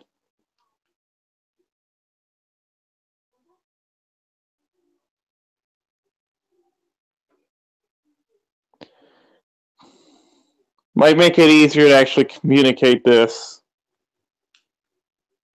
Okay, so what's your Twitter?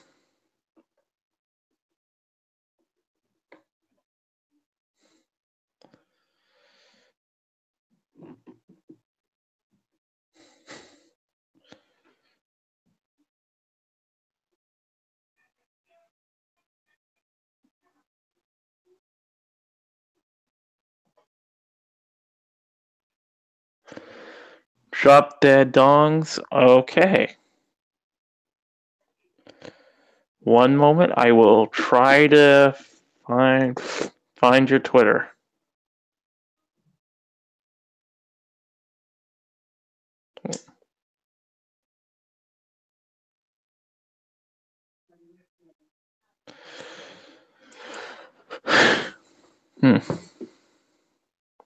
One moment.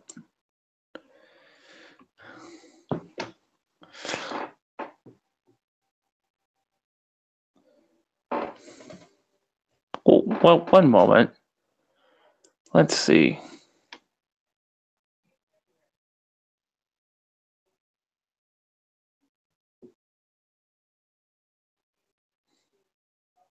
Let's. All right.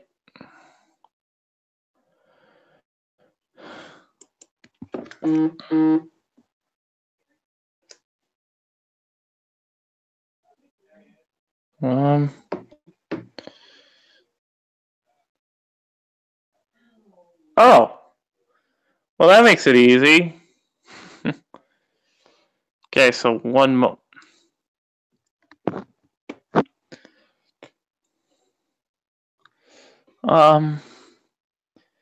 Let's see. New message.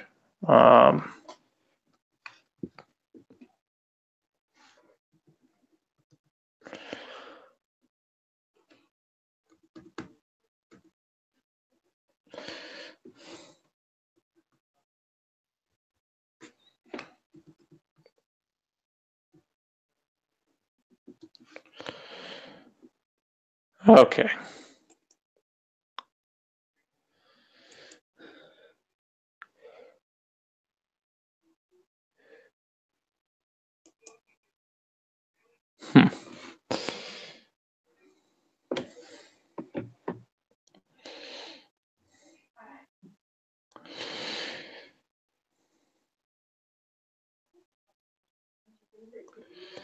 One moment. Let's see.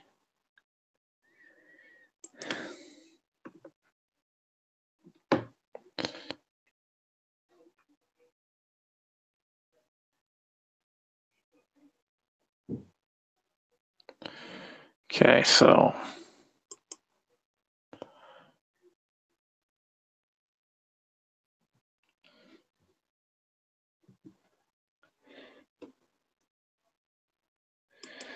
All right, I sent you the Hangout link.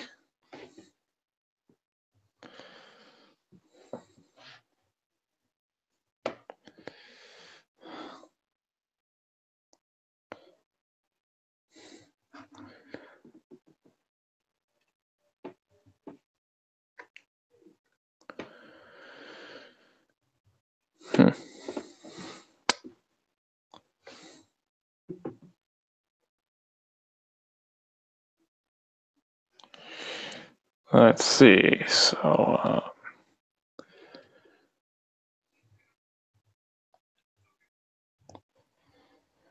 Hello, good sir. Hello. How are you? Good, good. This will be my first hangout. I usually do everything on Discord or through the Twitch Messenger. Yeah. Well, I don't know. I usually don't. I can stream on my own, but as you can probably see, I kind of flounder on my own. Oh, no worries, no worries. I'm part of a 4-man podcast. I can't do anything on my own without slowing down either. Okay, so anyways. So back to what we were talking with Andy. So, do you like what he's doing lately, or? I like what he's doing. I like that he's trying to remain as moderate as possible. I saw the what you're mentioning, bringing somebody's kid into things. Yeah. I didn't agree with it, but I didn't either. I can, as a father, I can respect the point he's trying to make, even if he made it wrong. Yes. The point to me was, and I maybe not have in a Twitter argument. Don't earlier, have like maybe. No. Have it around, but pay more attention to your damn kid. Yes. Like, Yeah, maybe, like that was the police yourself in your space so you can teach your kid to do the same. I don't know. yeah. But once again, other than that, I can't say I have too much of an issue with what Andy's doing. I like that he's actually doing the conversation that, once again, Lacey Green said she was going to do about a year or so ago and never got to. And now everyone's up in arms about it. Yeah, I see that. I definitely hear you on that. Again, I think everybody's up in arms about it because they don't have the floor, so they can't point to who the bad guy in the conversation is. No. So if you have a neutral ground holding the floor and both sides are convincing the audience why they're the good guy, you have a higher chance of coming off as the asshole. And nobody wants to do that. Yeah. Yeah. I think the reason everybody thinks the alt-right is winning is because they already started as the asshole, so every person they win over is a win for them. They can't look any worse. You can't. And also from what I can hear, it seems like Andy is not finding the best people to actually debate them. He's trying, but it doesn't sound like that's. It sounds like he's trying. I see him on Twitter a couple days in advance. Anybody want to come? Anybody want to come? Like, if they have an issue with the fact that alt-writers are doing well, maybe the people who are bitching about it should say, I'm available, come on and see how well they do. Yeah, I mean, listen, there's no bigger loss for your side than putting up a weak debate and not trying. So if you think you can do better, put up. Like Dusty Smith or Theron Myers, like, they keep complaining about it, but I don't see them going on and actually taking up the argument. I would love to see that. I wish that they tried it without the conditions, because Theron's conditions are bullshit. You can't tell somebody. Didn't it remind you of what Black Hitler tried to do with Blair White? A little bit. It seems like this sort of highbrow hijacking. You know? Yeah. It's holding a stream idea hostage because you're not getting your way as a presenter. I'm sorry. I don't care who you are online. You're not a double A-lister in Hollywood. You're not coming in Robert Downey Jr. pay in the super chats, so you can't demand how things are done. That's part of the reason why I've taken to calling her trans Hitler now. Jesus. Rough. A little rough. I've been worse. I've been told. But yeah. Would that make her have the third trike? Maybe. I mean, if she's gonna act like Black Hitler, might as well own up to it. I guess. I hate when people call people Hitler. It's so weak. It's the weakest form of, like, insult throwing.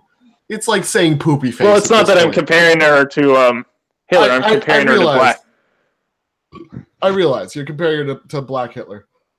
Yeah. I'm just saying, like, in general, in social arguments, you see that phrase. You see Hitler and Nazi thrown out so much these days. Yeah. And I read it as poopy face. Yes. I can't read it and take it seriously anymore. It's been said too much. Well, obviously, I wasn't trying to be serious with that either. Oh, no, I know. I'm not blaming you at all. I thought it was funny, the comparison, but I'm just saying it's a good segue into the language these people are using, you know. Indy's a Nazi. Yeah. These people are literally Hitler. No, they're not. Literally, Hitler died. He died a long time ago. You know what? I was thinking about this the other day, and it's like, if you put these social justice warriors and put them back in World War II, would they even be able to identify the real Nazis? I don't know. Probably not. I love it because I keep things semi-anonymous online. I have a nice skull avatar. I have my weekly news show. I have my weekly podcast. But every time I get in an argument with one of these people, and they're like, "Oh, you're just being a Nazi." I'm like, "How do you have the gall to call a Jew a Nazi?" Well, I didn't mean. Gotcha. You're just trying to insult me. Yeah. It's the But yeah. it's the best trump card. It's the best trump card. You always got to keep something close to your chest. Yeah. But anyways, Yeah. yeah. So, oh, hi, Malevolent Rider. Hi, Ryder. You came to say hi. Hi, Ryder. Again. Let's see. So, who else do you have on your radar besides the dregs of DeviantArt these days? Last week, I did a video on Toon Critic. Oh, Are you familiar with that? I've seen it come up in my mentions. I haven't deep dived. Give me your summary. Oh boy, this is going to be fun. So basically, someone who was apparently ERPing, erotic role playing with a 14-year-old for the last year or so. Oh my. So apparently that came to light, and that's bad enough on its own, but apparently this is stuff he's been doing for quite a few years, because I remember hearing something about him groping some chick at a convention.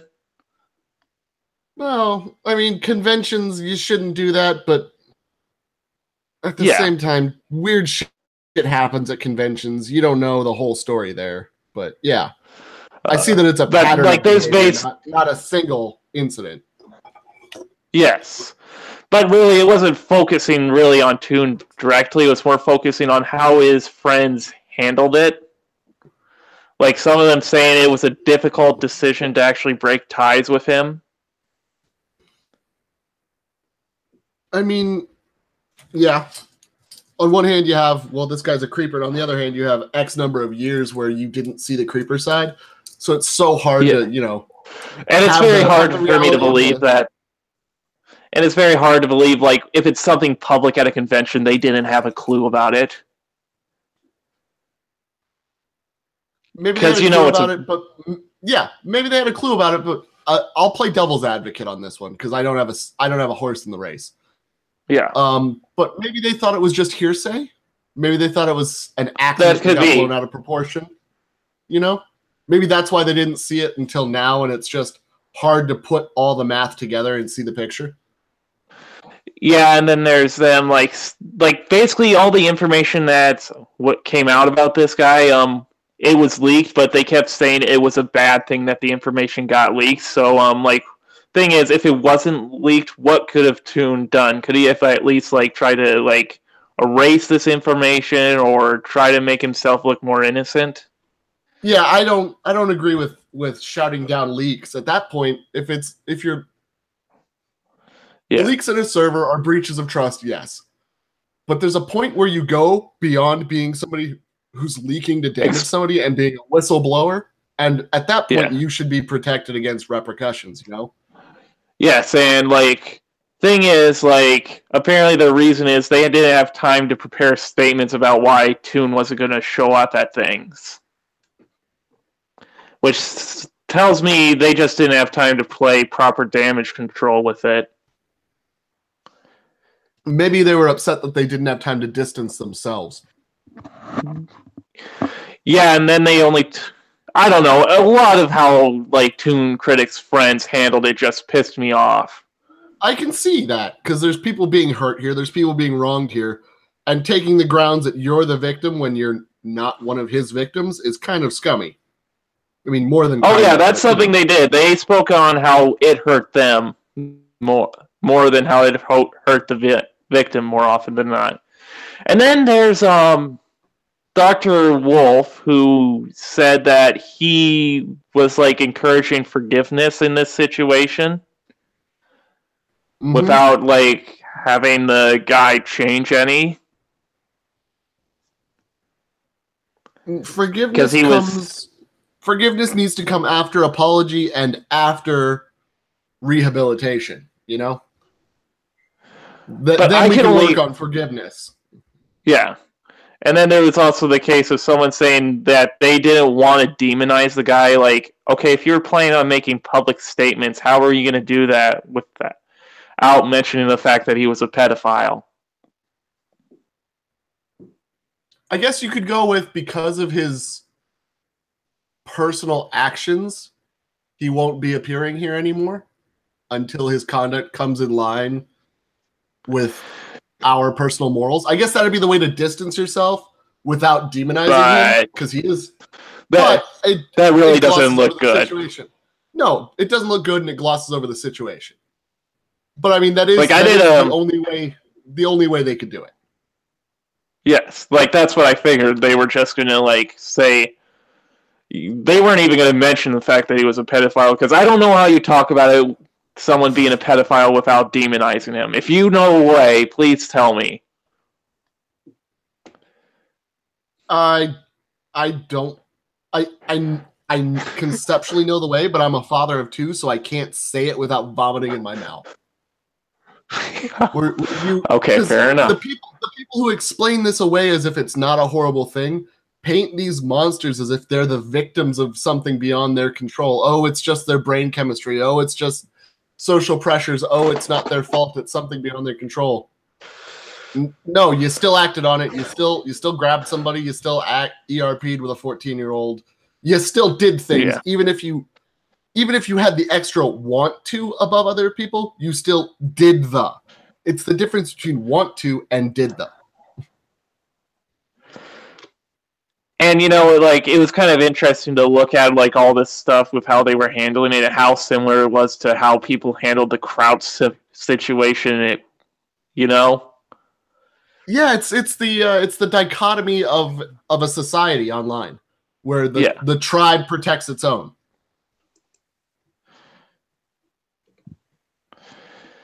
Okay, I'm putting the link to the video I did on the subject in the chat. In it has a link in the description to a video that goes into detail about everything Toon has done over the past years if you want to do further looking into it. Oh, Lord. Oh, sure. Yeah, I'll vomit in my mouth a bit. Why not? Oh, yep. That's what I do. I torture people. Oh, I can't look at these people and not, like, as a father of two young kids, be like, this is going to be my daughter in 10 years. Yeah, I'm gonna punch somebody through a 3D printer one of these days. It's gonna happen. Yeah. I wonder if that's actually possible. I don't know. 10 years, God knows, but it's. But yeah, so that's boot to the ass through a modem. Yeah, it's gonna have to. But that was one thing I did. I guess I also did a video on Theron Myers because I had an issue with how she was acting last month, The holier than thou attitude?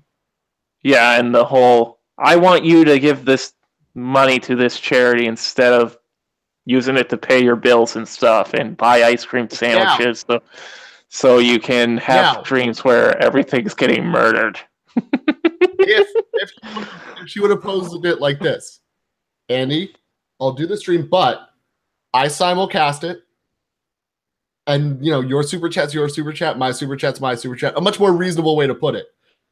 Yes. Would you have had any problem with that one, where they reserve rights to simulcast? I went in, although there was also the thing that Nick comes in good faith, which I guess you could say is an issue too. Like, I get that you want that in a debate, but I don't know why. Like, if that was the thing she wanted with Nick, that's fine, but then don't bring Andy into conditions. Yeah, plus you can't. I agree with Tonka on this. The mediator in the fucking ring can't hold a person hostage and be like, "Oh, you gotta act this way, and you gotta come at this time." It's got to be agreed on by both sides. Yes. So if Nick doesn't want to do it, he doesn't want to do it. There ain't nothing you can do. I also love how people are actually negotiating like these things without actually notifying Andy first. Yeah, that's the dumbest shit. Like, I'm sorry, you're gonna come into my living room and do what on what day? I have to get up. I have to stop eating my edibles because Andy's famous for his pot brownies. Yeah, and ice cream sandwiches and meat flaps.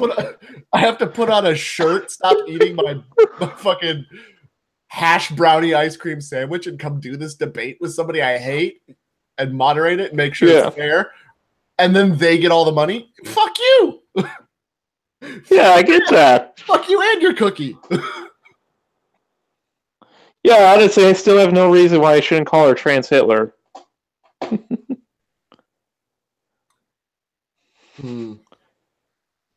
But I know it's weird calling someone Hitler, but You know I what? think I don't.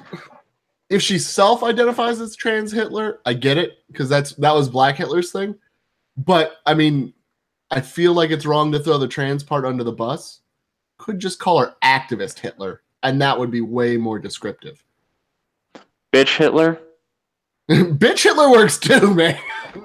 She's being one hell of a bitch. Yes. So I'm just saying the trans part she has, that's her identity, whatever. I'll play devil's advocate and say just like being black or being Jewish, there isn't anything you can change about that.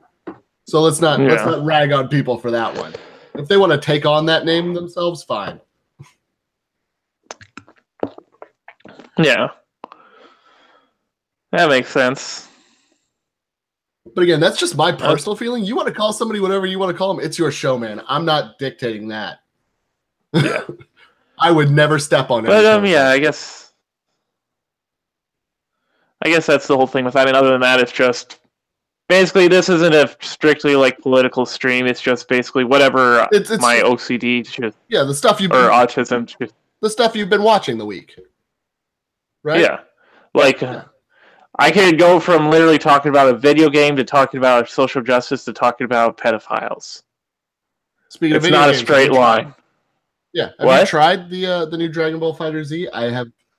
I said, speaking of video games, have you tried that new Dragon Ball Fighter? My eye has been on it, but not. Nobody's been able to give me a yes or no. Should I pull the trigger? Son of a bitch! I need a yes or no. I haven't. Like the video game thing I did this month was on the next Total War game coming out. Ooh, the Britannia one? No, well, not that one. The China one. Oh, okay. The next big one, not the little sub one they're doing.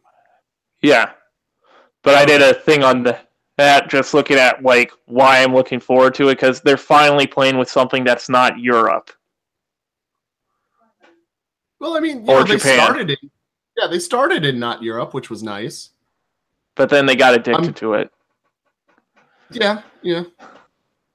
But I guess the two big concerns is how many nations can they actually get out of the scenario? Because they're doing it with the whole civil war with those 3 kingdoms, I believe it was. So it's like, how many nations can you actually get out of that? So what I really hope there's a historical mode and a Romance of the 3 Kingdoms mode. That could be. Where you get a more historical grounded feeling of, well, these armies were this many people and they moved here.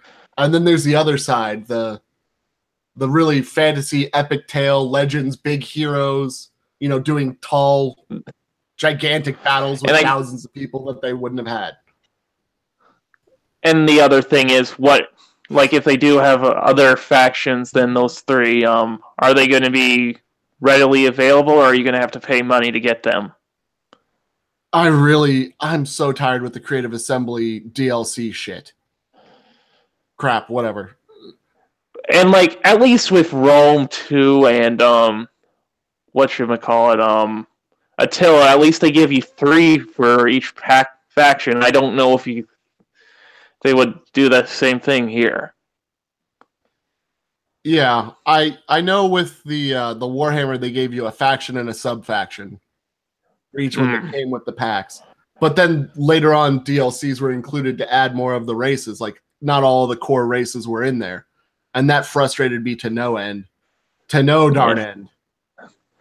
What happened to the good old days? I remember back when they did it in Rome 1 and that I still play Rome 1. Yeah, and the DLC they gave with it, it's that could function as its own darn game.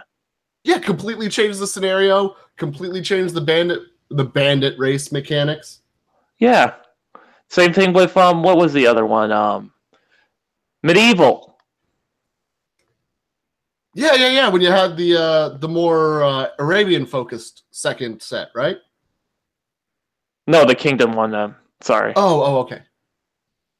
I meant the Medieval 2. Sorry, it's just that's the only medieval I've played, so that's the one I go to. But yeah, with that, it's like you literally get like however many games with it, and now they're just settling for a few factions and some crappy DLC. It frustrates me. It frustrates me a lot. Yeah. I mean, like, at least with Attila, which I actually recently got, I did check out, like, what they were doing with the campaign DLCs. It's, like, it's interesting, but, like, I get as much interest in it as I got with Napoleon Total War. I couldn't play Napoleon. They buggered the combat system so bad between all those. Oh, my big issue with Napoleon is it's so small. It's like you have so few nations. Yeah. And it's like, it's not like you can pick a side. It's like you either join Britain or you join the French. They didn't even have like the Spaniards interfering, nothing? Nope, you couldn't play as Spain, you couldn't play as the Ottomans. You couldn't like have an option to be Russia or the Swedes sitting in and taking. Okay, you could only play as Prussia, Britain, Austria, or Russia, or France. Ugh. It was such a departure from Empire. And I know not everyone likes Empire, but I find it to be my favorite, base Total War game. Okay. I mean, I'm a Rome 1 guy myself. Oh, I like Rome 1 too. And when I say base, I mean unmodded. Yeah, that's what I'm saying. I prefer my base, my ideal sort of structure for a Total War game is Rome 1. But that's just personal opinion. I can see why you'd like Empire a lot. Yeah. I mean, I love the naval combat. I like the time period. I really enjoy games that are centered on the whole colonial period. Mm-hmm. Yeah. And it was just fun to play around with it and, conquer the world from either... Although I have to admit I'm kind of a pansy in it because I always chose the Martha Confederacy, which were the easiest. Yeah. I mean, now with mods, I'd say it's Rome 2 with the Divide the Imperia, I think I'm pronouncing that right. Have not played Rome 2. What does the mod add to the game that it was missing? Oh, well, first off, it makes the AI a considerable amount better. Well, that's always a plus. Then it also, you know what? I am going to go pull up Steam and pull up the thing because I suck at explaining things like that. No, that's fine. My theory on modding is if it's not just a cosmetic thing, it should be something you wanted in the game to begin with. Yeah. The Kingdoms one for Medieval 2 or the Minor Factions one for Empire. Mm-hmm. Have you played either of those? No, I haven't. I have not played those Total War games. Well, basically, Kingdoms takes the nations you could play as in Kingdoms and puts it into the base campaign. Oh, lovely! We used to just be able to do that by editing a config file. No, you know how the various campaigns, with them. Medieval, you had Medieval 2. What I'm saying is, back in the days with Rome 1 and Shogun and original Medieval, any of the ones that were campaigns later but were unplayable in the base race game, as long as you had the DLC. Yeah, that's not what I'm referring to. Okay then, go ahead. So with Medieval 2, have you played that one? Yes. I've played Medieval 2, not extensively. I get my ass kicked a lot, but I've played it. With the Kingdoms? Not with Kingdoms. Just basically. Okay, well, the DLC, which has, various scenarios, the Crusades and Britannia and stuff? Yeah. It puts it all into the base campaign. Okay. Now, of course, you need the one thing with it. the DLC to play it, but other than that, it's actually very fun. You can play as Norway, or you can play as the Kingdom of Jerusalem, or... Okay, so it's like a Total War version of Tale of Two Wastelands, where it bridges the two games together and syncs them into one. Yes. Okay, excellent. All right, I'm following now. That would be an excellent mod. That is an excellent And as for minor factions, it basically just makes some of the minor factions playable, like the Mongol Empire or Prussia, or... Okay, so if you really want a challenge. Yeah. And some of them you can do really well. Also, they actually buff the AI a bit, and they make it a lot harder to play as the Martha Confederacy if that's something you're used to. I actually took to playing as some of the Italian states. Ooh. Which I'm actually surprised they didn't do in the base game. I keep trying to make England a thing and trying to work as England on my very limited experience, and it just kicks me in the jimmy every time. Yeah. I gotta try the Confederacy. You say it's the easiest, I will try it.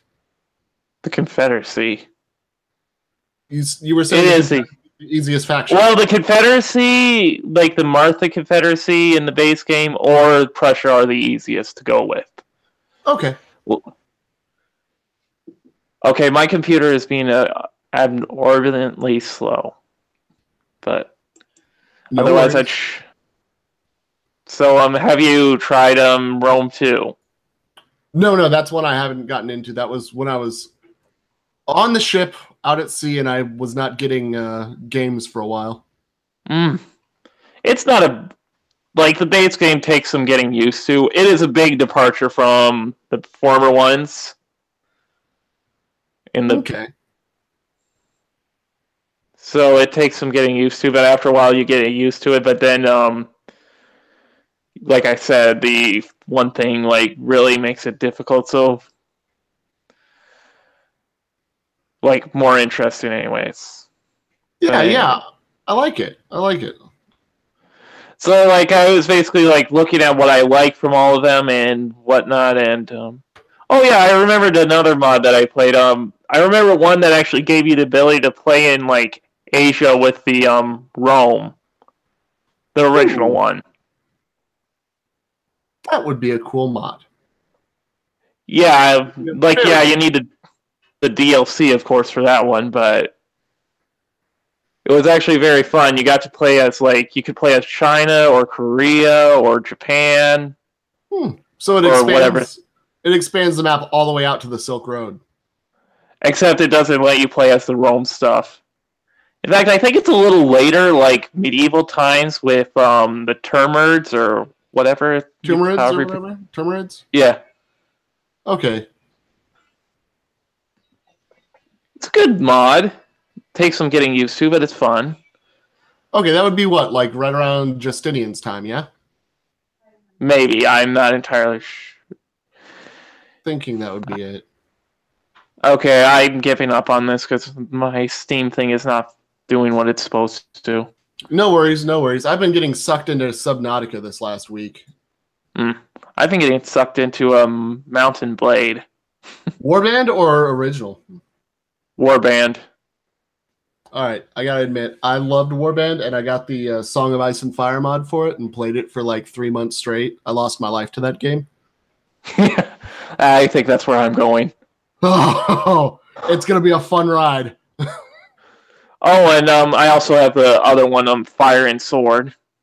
Oh, okay. I prefer Warband to Fire and Sword, but... And they have a new one coming out. The Mountain Blade 2? Yes. Yeah. I'm interested. I'm skeptical, but interested. It's been coming out so long. I don't want it to be the Duke Nukem Forever of, Yeah. But as you can see, I'm also a big nerd.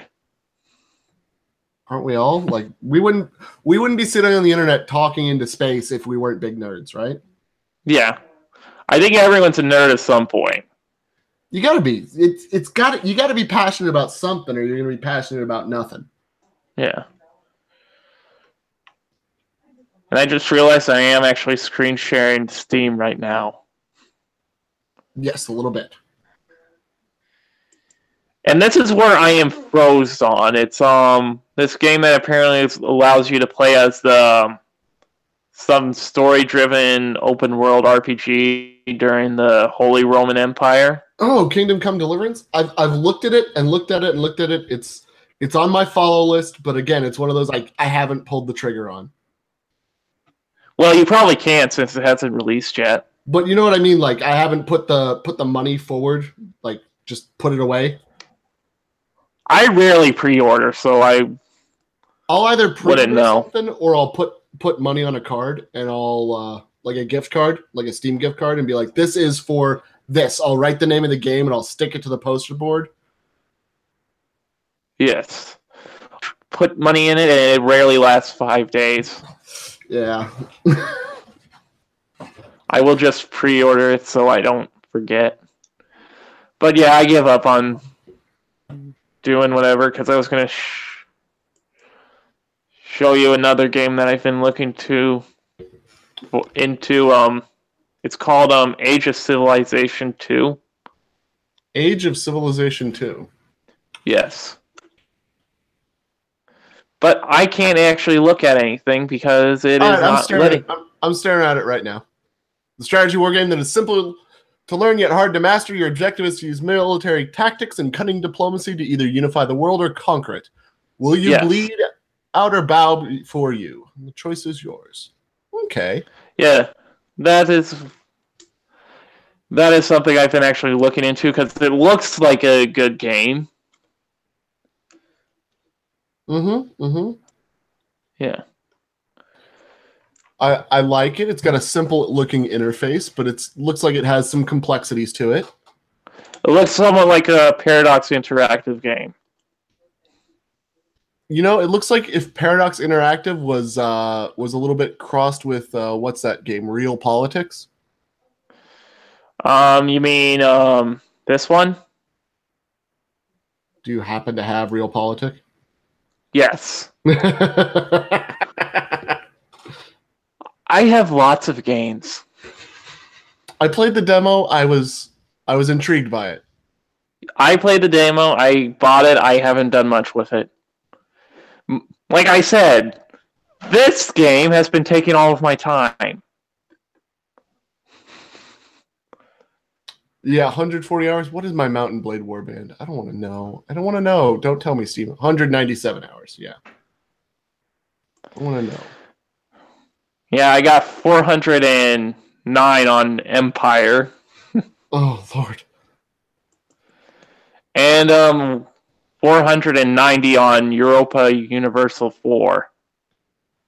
I have never heard somebody who could shit talk that game. Like if you do, I think it's usually because people prefer Crusader Kings over it. That's when I've usually heard people take shots at it. It's because they prefer Crusader Kings over it. Yeah. I've never met somebody who was that into the Crusader Kings series, but I mean... Oh, it's fun. I spent a fair section of my life stuck on a ship going roundy, so... I mean, one big difference is there is no naval combat to my knowledge in this, which is weird. But you need naval combat. It's fun. It's not just fun. It's the backbone of how armies move around. If you can't disrupt how they're moving around, how can you claim to have a strategic, hold on the game? But at the same time, like they put more emphasis on the characters the leaders you play as. Like it has more RPG elements than Europa Universal. All right. Well, I guess I can't fault it if it's more character focused than grand strategy. Yeah. And then we got this game.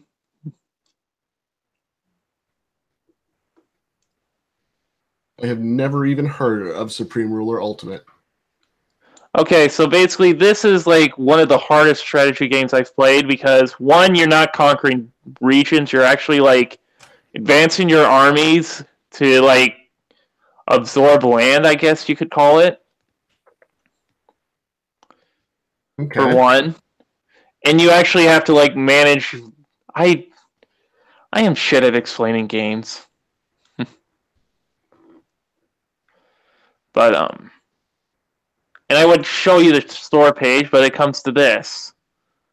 Wait, you know what? I haven't tried refreshing. I've got the store page right here. I'm checking it out. Yeah.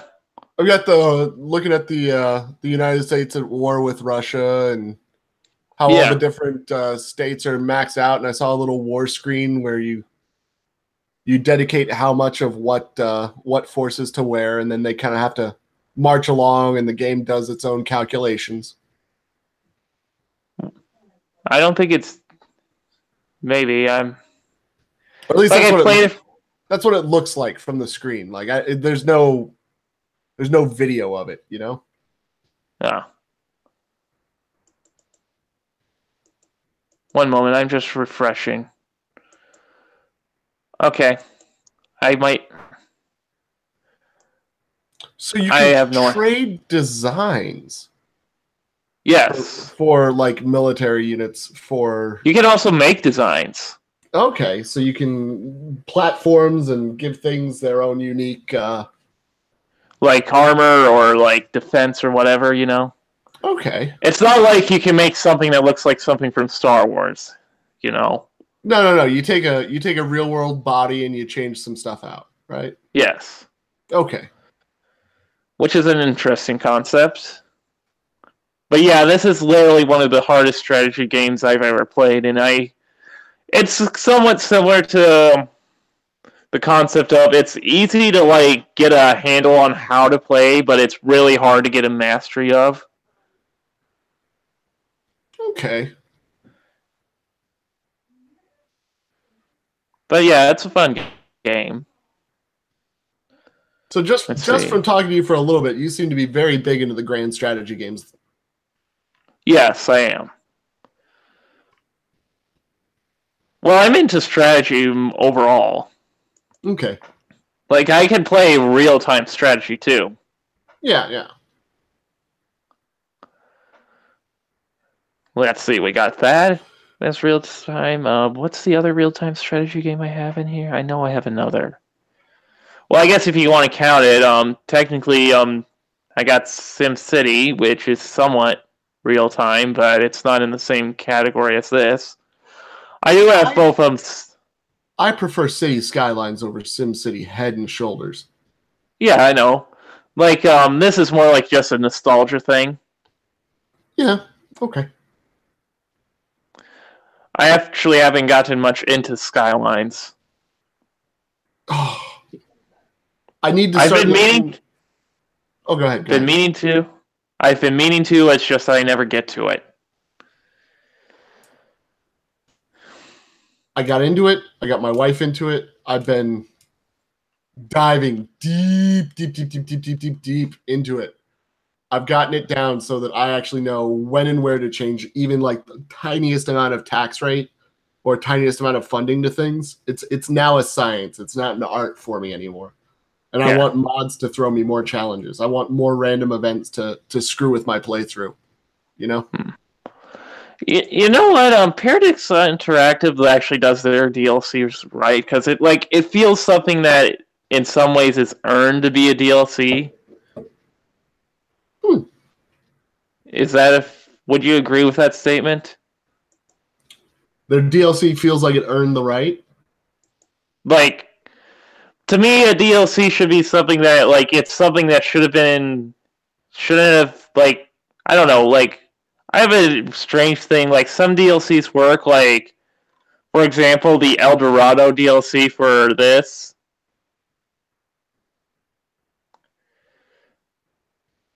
So we're talking DLC that adds to the scope of the game, not something that makes you go, why wasn't this in there for the first place? Yeah. Okay, yeah, I can agree that in that sense they definitely earn their DLC. They earn the purchases on their DLC. Yeah. Like, for example, Where is Rome? Where is Rome? I have this uninstalled because I haven't figured out how to get it to play on Windows 10. But I have not had a problem with mine.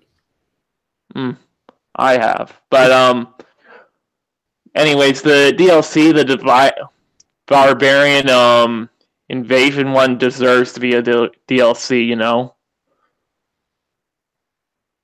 Would you agree with that? Yeah, not so much Alexander, because Alexander was just kind of moving things along, but Barbarian Invasion, definitely. Meanwhile, oh crap, this one's probably a bad example, but let's see, can we? Nope, we go back to this. Because the store page is being retarded. We'll use Civ 6. Any of the Civ 6 expansions are crap. Civ 6? All of their expansions are crap. Here's the scenario.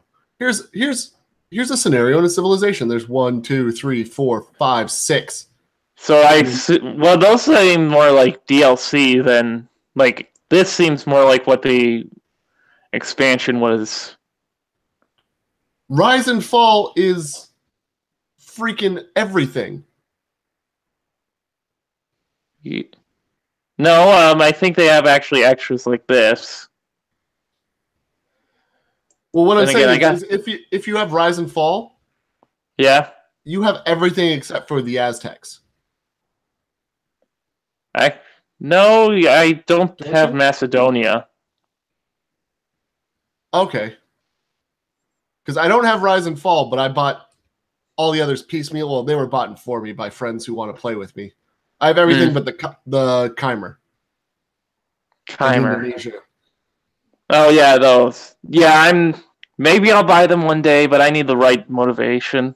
I've told my friends, if you want me to play with it, if you guys really want to play as them, you'll have to buy me the fucking DLC because I'm not wasting my money. At least with these, it at least somewhat worked.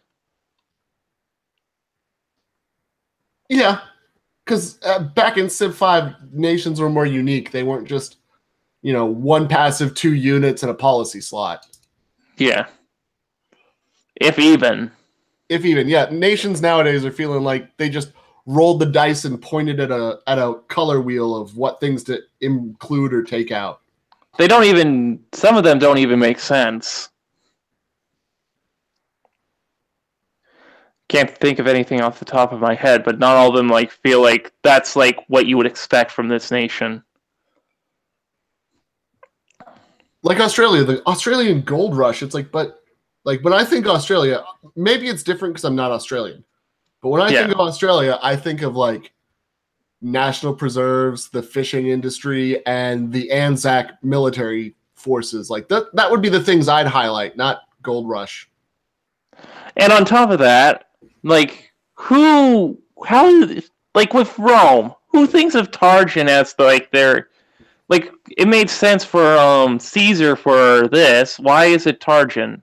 Oh, Trajan? For that. Yeah. They've chose the weirdest leaders too, along with that.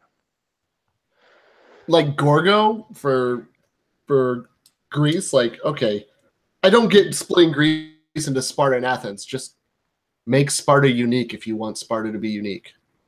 Yeah. Don't just make them feminist Greece. Stop that. Yeah. How do you even inject feminism into that sort of thing? Why would you even inject feminism into that? Who cares? It's a face I never look at because it's me. If I'm playing as them, if I'm playing them for the representation, I'm never going to see their freaking face. I'm going to see everybody else's. And if you want a female player, it's not like there aren't mods that give you access to Isabella for Spain. Yeah. I actually like Spain so far. Thing is, I don't think it's a bad game. It's just that it feels like there's some work it needs to have done around the edges. You want to know one on the opposite side of things? What? Peter the Great. Why Peter the Great instead of Catherine? Catherine was much better leader than Peter. Yeah. For Russia. You want to know what's funny? Age of Empires 3 had more sensical leaders than these guys did.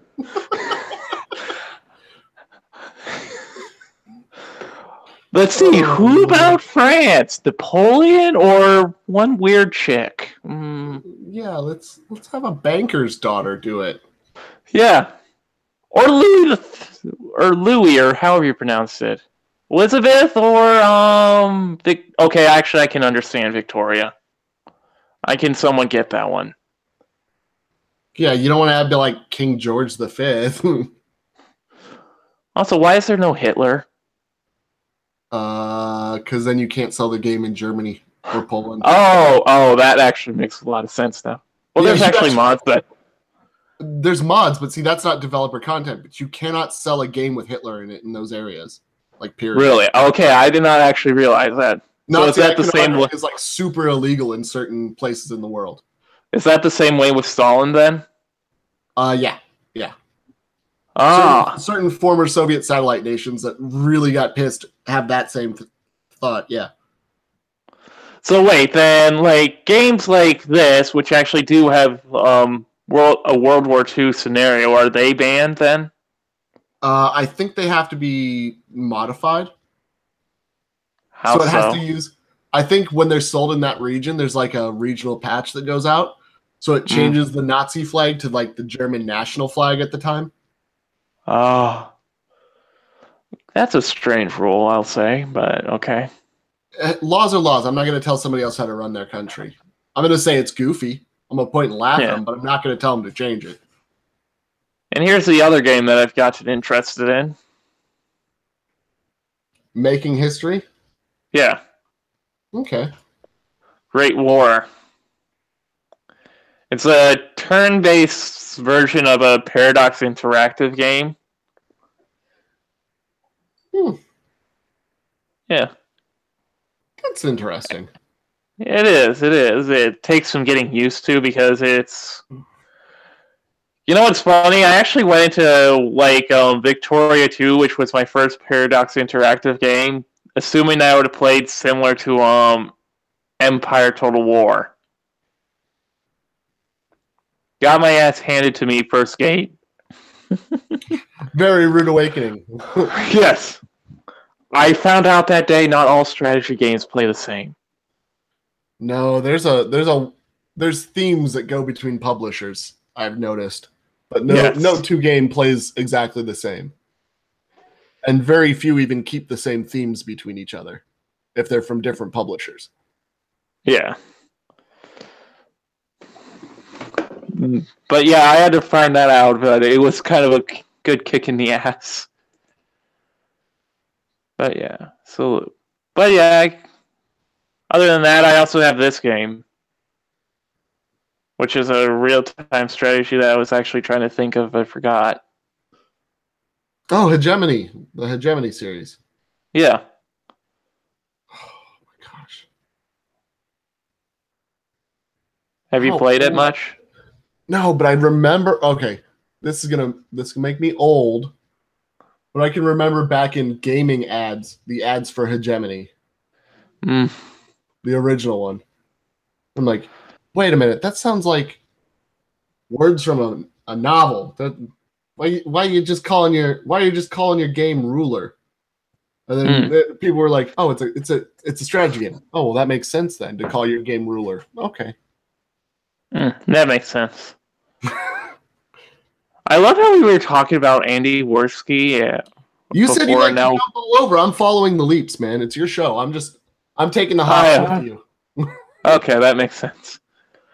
I just find it humorous how this has all been going. I like conversating. I do too. That's why I stream. You know? Yes, I do. I do know. I do it on Twitch occasionally, but not much anymore. So, is this a game you are familiar with? Right as I took a bite of a quesadilla. No, I have not played Antichamber. What's up? Give me the skinny. So, it's somewhat like Portal in a way, with it's like a puzzle game where you have to get through, except they don't really help you at all.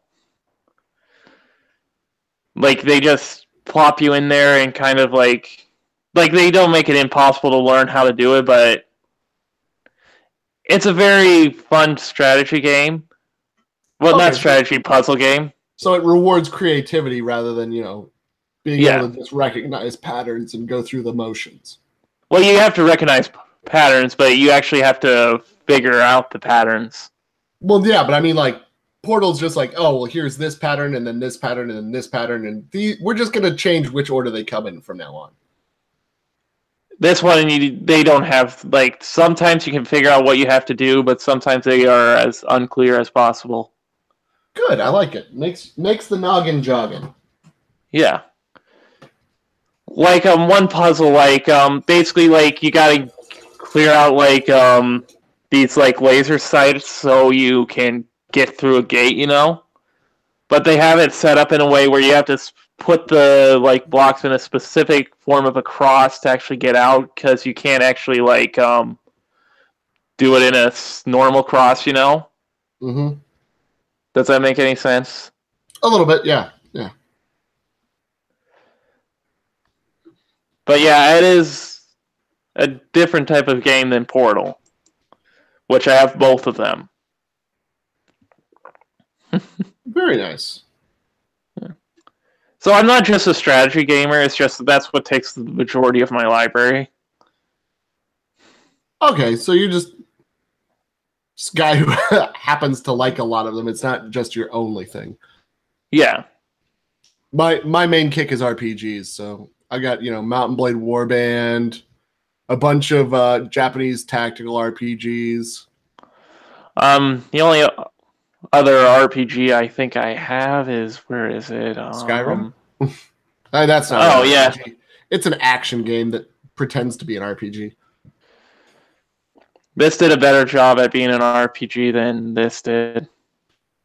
Actually, this is probably, like, everything that this does better.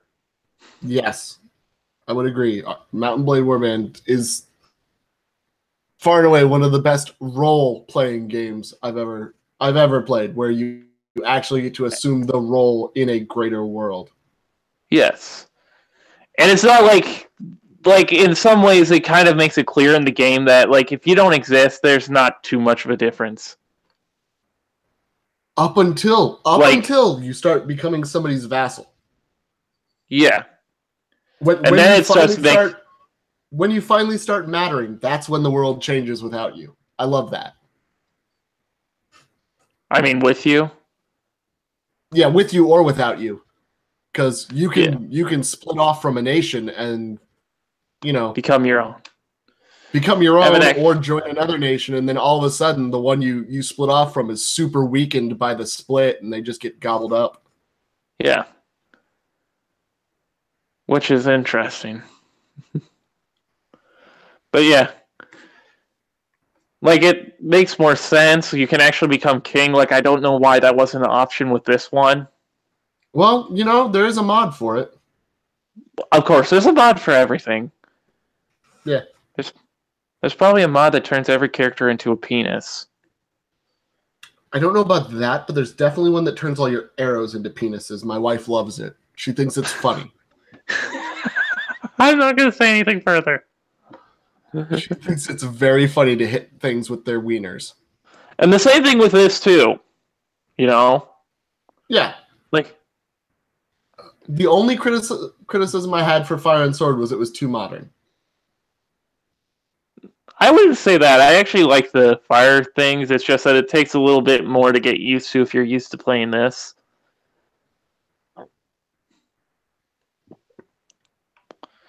But yeah.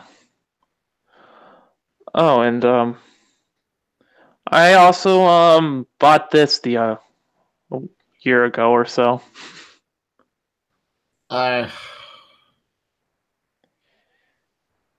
You can't tell me you don't know what Undertale is. I can tell you I have a special kind of hatred for how preachy it was. It was fun. I enjoyed it, but I don't know. Undertale is exactly like the community that funded it. The Homestuck community. Yeah. The concept was fine. The people around it, kind of horrible. Yeah. But it's kind of... Well, I'm not sure if it was the one that kicked it off, but it seems to be a part of this thing where games are starting to poke fun at the player. Oh, the fourth wall breaks? Yes. And it's not that they're all terrible. It's like I think some of them go too far, like Magic Circle did. Like how'd they do it? What'd they do? Oh, they kept saying how hard it was on the developer to make a game, and they kept with it. Ugh. I don't need to be preached at about your life. You know why it was hard for you? Because I paid you my hard-earned money. Yeah. That's why it was hard for you. Yeah. While a game like, say, Doki Doki Literature doesn't do it too bad. I've heard nothing but good things about Doki Doki Literature. It's fun and it's free. I have heard that it was a game that should have been $20, but thank God it's free. Yes, that's a good way to look at it. Like it starts as a cute, innocent horror dating sim, then it turns into a horror game. Oh my! You know, like actual dating. You know, sometimes it goes well. Sometimes it only goes well for a little while, and then she sleeps with another guy while you're at sea, and then you get divorced. Sometimes these things happen. It's called life. Yes. and sometimes and I don't know, it is just one of the more fascinating games. I've watched Game Theory play it about 5 or 10 times at this point. Okay. I cannot stand MatPat anymore. What did he do? Just him being him and fake. I used to like him. I really did. What happened? He is so disingenuous as a person. All his cringy shit he does online, and if anybody criticizes him openly with any sort of following, he spurgs hard and has to go after them and attack them. MatPat? Yeah. When did he do that? A while ago. Gamer from Mars did a piece on him, and MatPat did a whole 2-hour live stream screeching about it. I didn't see that. Oh yeah, that live stream was what turned me off of MatPat. I was like, come on, man. Somebody didn't even do a hit piece on you. They just did a where are you now and why your demographics are changing and why it's actually making you successful, and you rant about them for 2 hours. Come on now. Yeah. I mean, to be perfectly honest, I'm more going to watch like him play a game than him actually do Yeah. Because it's like you can't, like Tonka says, it's very hard to fake on live streams. I think it's hard to keep the personality the same as he is in his videos, but I still think the personality he presents on some of the live streams, I see a bit of the sliminess that like just kind of the snark in there. I'm just like, some of that seems more vindictive than friendly, you know? Yeah. It's just that I found his Doki Doki Literature playthrough to be hilarious. It probably is. I have nothing but well wishes for the guy. I just personally couldn't keep following him, you know? That makes sense. I can understand that. You know, I have the same thing with the whole Toon Critic situation I referenced earlier. It's like, okay, I can't really like enjoy these people's context with how they handled things. Yeah. Something happens, and you know what? It can happen with small things too. Yeah. Where it's nothing important, but it just rubs you the wrong way to the point where every time you look at them, that's all you can think of, and you're like, I just got to distance myself. I just got to not. Yeah. Oh, hi, G-Man. You familiar with Gary's mod? I play a mean game of Prop Hunt, yes. I actually haven't figured out how to do that. I just go into like single player creative and just spam a bunch of enemies and kill them all. Okay, that's fun too. I'm big into the mini games. I love playing mini games. Yeah. I just haven't found out how to do that. But Yeah, I think I don't think I have anything else that interesting on my Steam library, other than maybe this. Oh, they have robots now. I actually didn't know that. Oh, they have update rocks.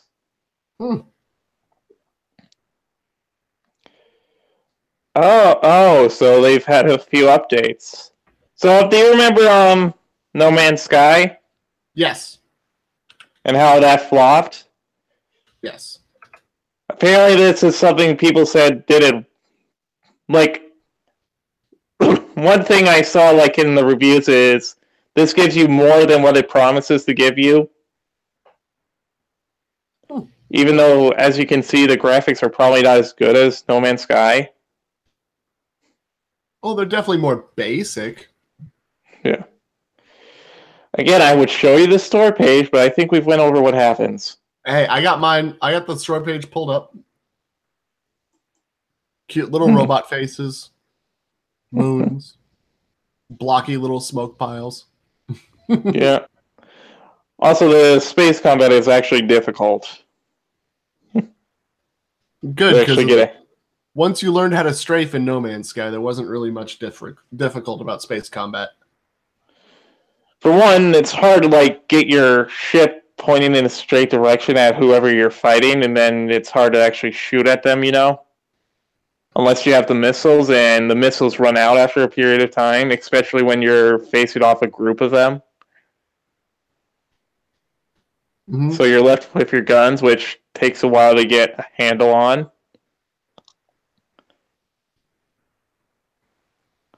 But yeah, this was a game that I had fun with, and one thing I sometimes would do is just go into the store page, look at the reviews, and see how many of them were mentioning No Man's Sky.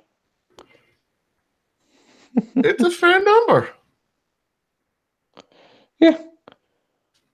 I almost started a drinking game. How many times can you find them mentioning No Man's Sky? Because that's not something you usually see in a Steam Live review section, I believe. I think the best part, I'm looking at that game. I see one negative review, right? Yeah. Click on it. I'm like, okay, well, what do you hate?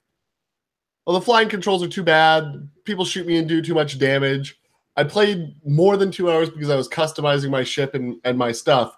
I wish there was a way I could get a review. Instant response from the dev. I'll happily refund you because you aren't satisfied. Just email me and we'll make sure you're taken care of. I agree that the flying controls are too stiff. It's a common point. I wish I could make them better, and it's where we're going to look at in updates in the future. I'm just like, oh my dev. Oh my sir. Isn't that what you like from someone? Like that is some respectable developer behavior.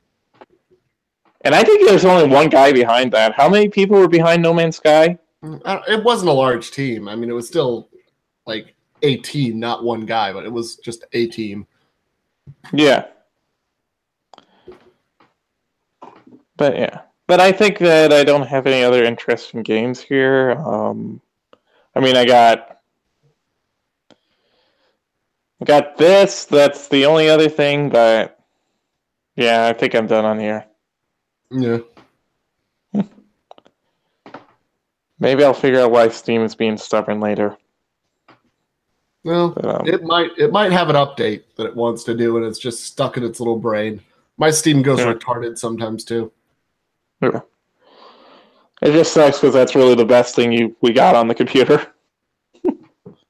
Oh, it is. It is. It was the bane of my existence at sea, right? Because, all right, so Steam, great to play games. Did you know it locks you out after 45 days? No, I haven't had that happen. If you not using it, of not touching online. If your Steam offline login can't talk to the online server for 45 days, it assumes you stole the computer and locks you out. That's a logical thing to assume. Which is cool for most people, right? Not very cool when you're a sailor. Yeah. Not very cool when you're a sailor, can't get on the internet because you're in the middle of being at sea. and are still 10 days out from port, and this is the only way you have to play video games to keep your mind sane, because every day is the Okay, exact could I time just say span. one thing before we continue on? Hi, Jason. Anyone who hasn't subbed to him, just go give him 2 extra subs so he gets the 1,000 mark. Okay, continue. Oh, no worries. It's just, it's so bad. We were 10 days out from Singapore, and my Steam locked out. I was like, but I want to play games. I have Civ 5. I have Neverwinter Nights. Please. I have to sit here and watch the same videos over and over for 2 hours after work before I go to bed. I'm just going to think about that one Civ game that I was stuck in the middle of and I was at war. And it's just going to haunt my fucking dreams for the next week and a half. So yeah, it's bad. It's bad for people in the military, great for everybody else. Yeah. So wait, are you not even able to play any of your games, or? Not even able to, you can't log on in offline mode anymore. It straight up says it's been too many days since you've logged in online mode. Steam will now close. Yeah, that doesn't make sense. You'll just get go online or close as your 2 options in the pop-up. And there's no way to unlock it? Not without going online. Because it's gotta send out and then get responses from Steam's master server. Well, yeah, it's just a shame that they're like Origin. To what I remember, isn't exactly a fair competition yet. Origin's crap. It's basically spyware. Yeah. What else is there? It's so bloated. Their launcher's bloated. It's intrusive. It eats up. It has a memory leak and eats up so much processing power, like 3-4%, while you're in game, just to keep up the crap going in the background on the launcher. It's horrible. Uplay's not much better. It's a little better than Origin, but their library's crap because it's only Ubisoft game. Yeah. Yeah. I mean, who really needs to play buggy soft games only? And then we got well, what else is there? Unless you want to count the Google Play Store. Not really. And in the same area, I'm not going to count Twitch because Twitch actually has its own. In the Twitch app, in the Twitch Messenger app, it actually has its own games store and loader. Neat. Did you know that? No. Yeah, that's where all the games that they put out for free on their Twitch Prime, they go to your Twitch launcher game library. You got to play them through there. But is it worth it? I mean, some good games are there. I mean, they had Banner Saga. That was pretty good. Yeah. Day of the Tentacle wasn't the worst.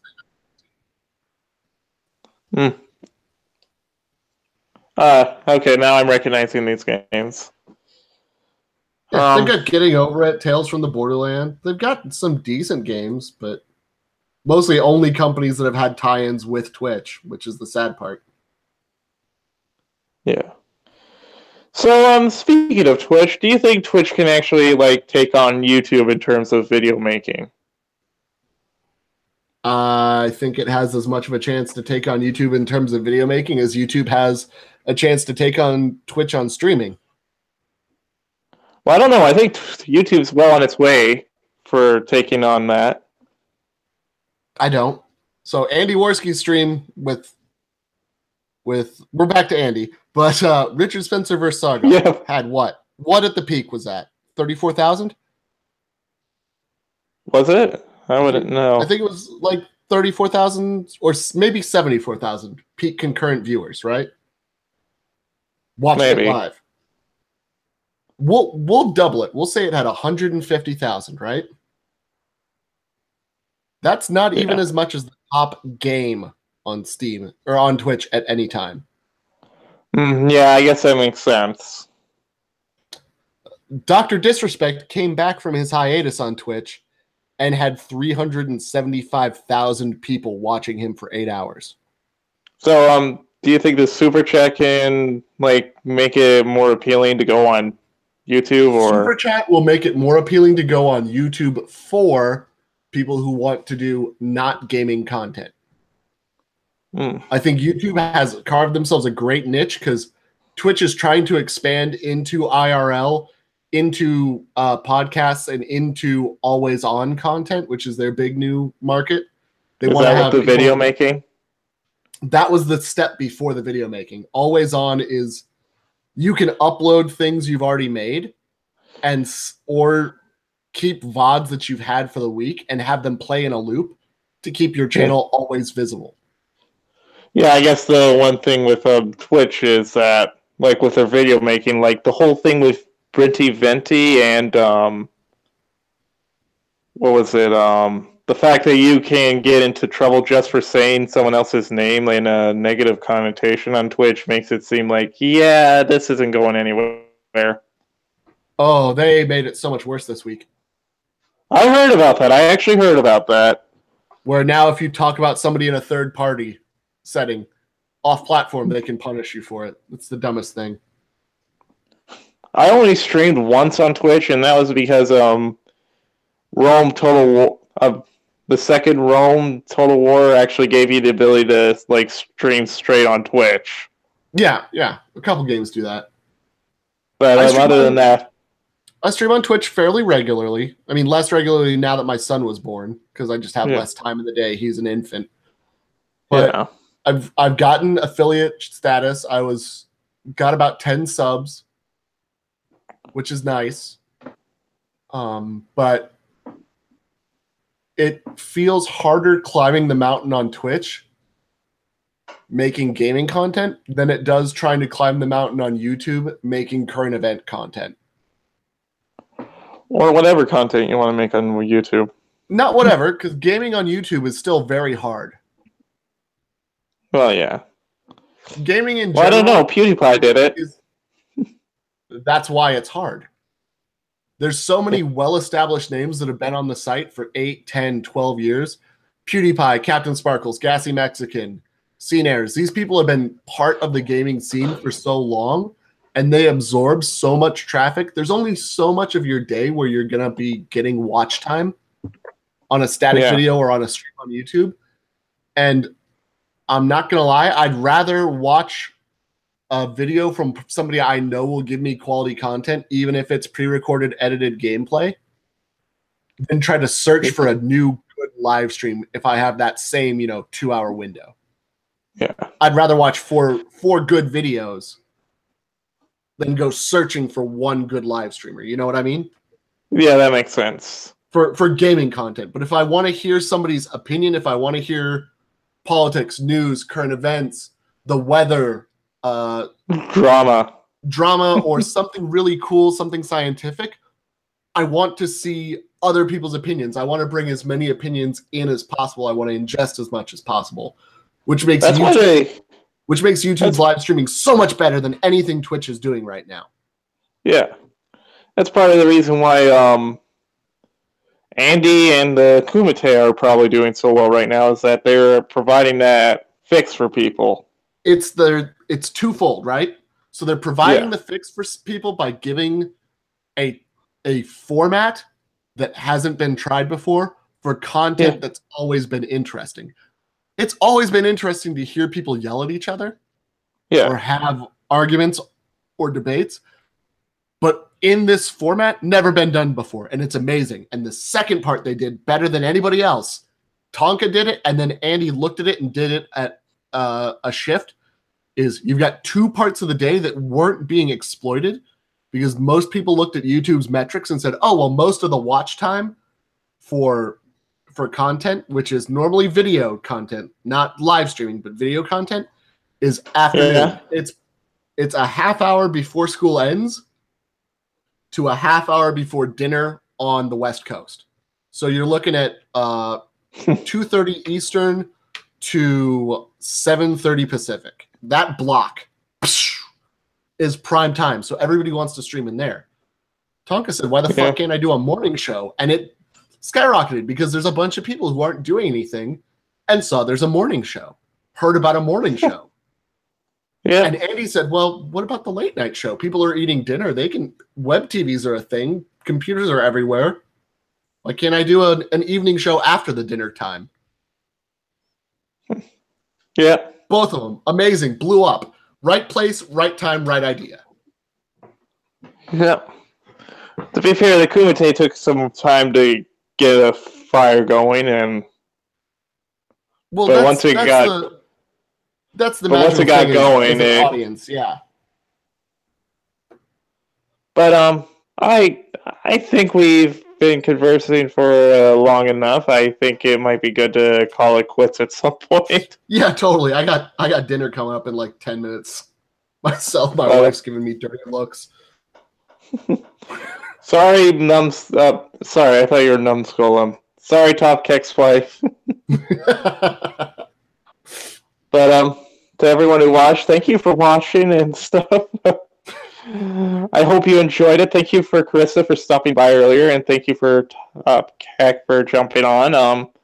Please stay subscribed and stuff, and yeah, thank you for watching, and just remember, pedals aren't people.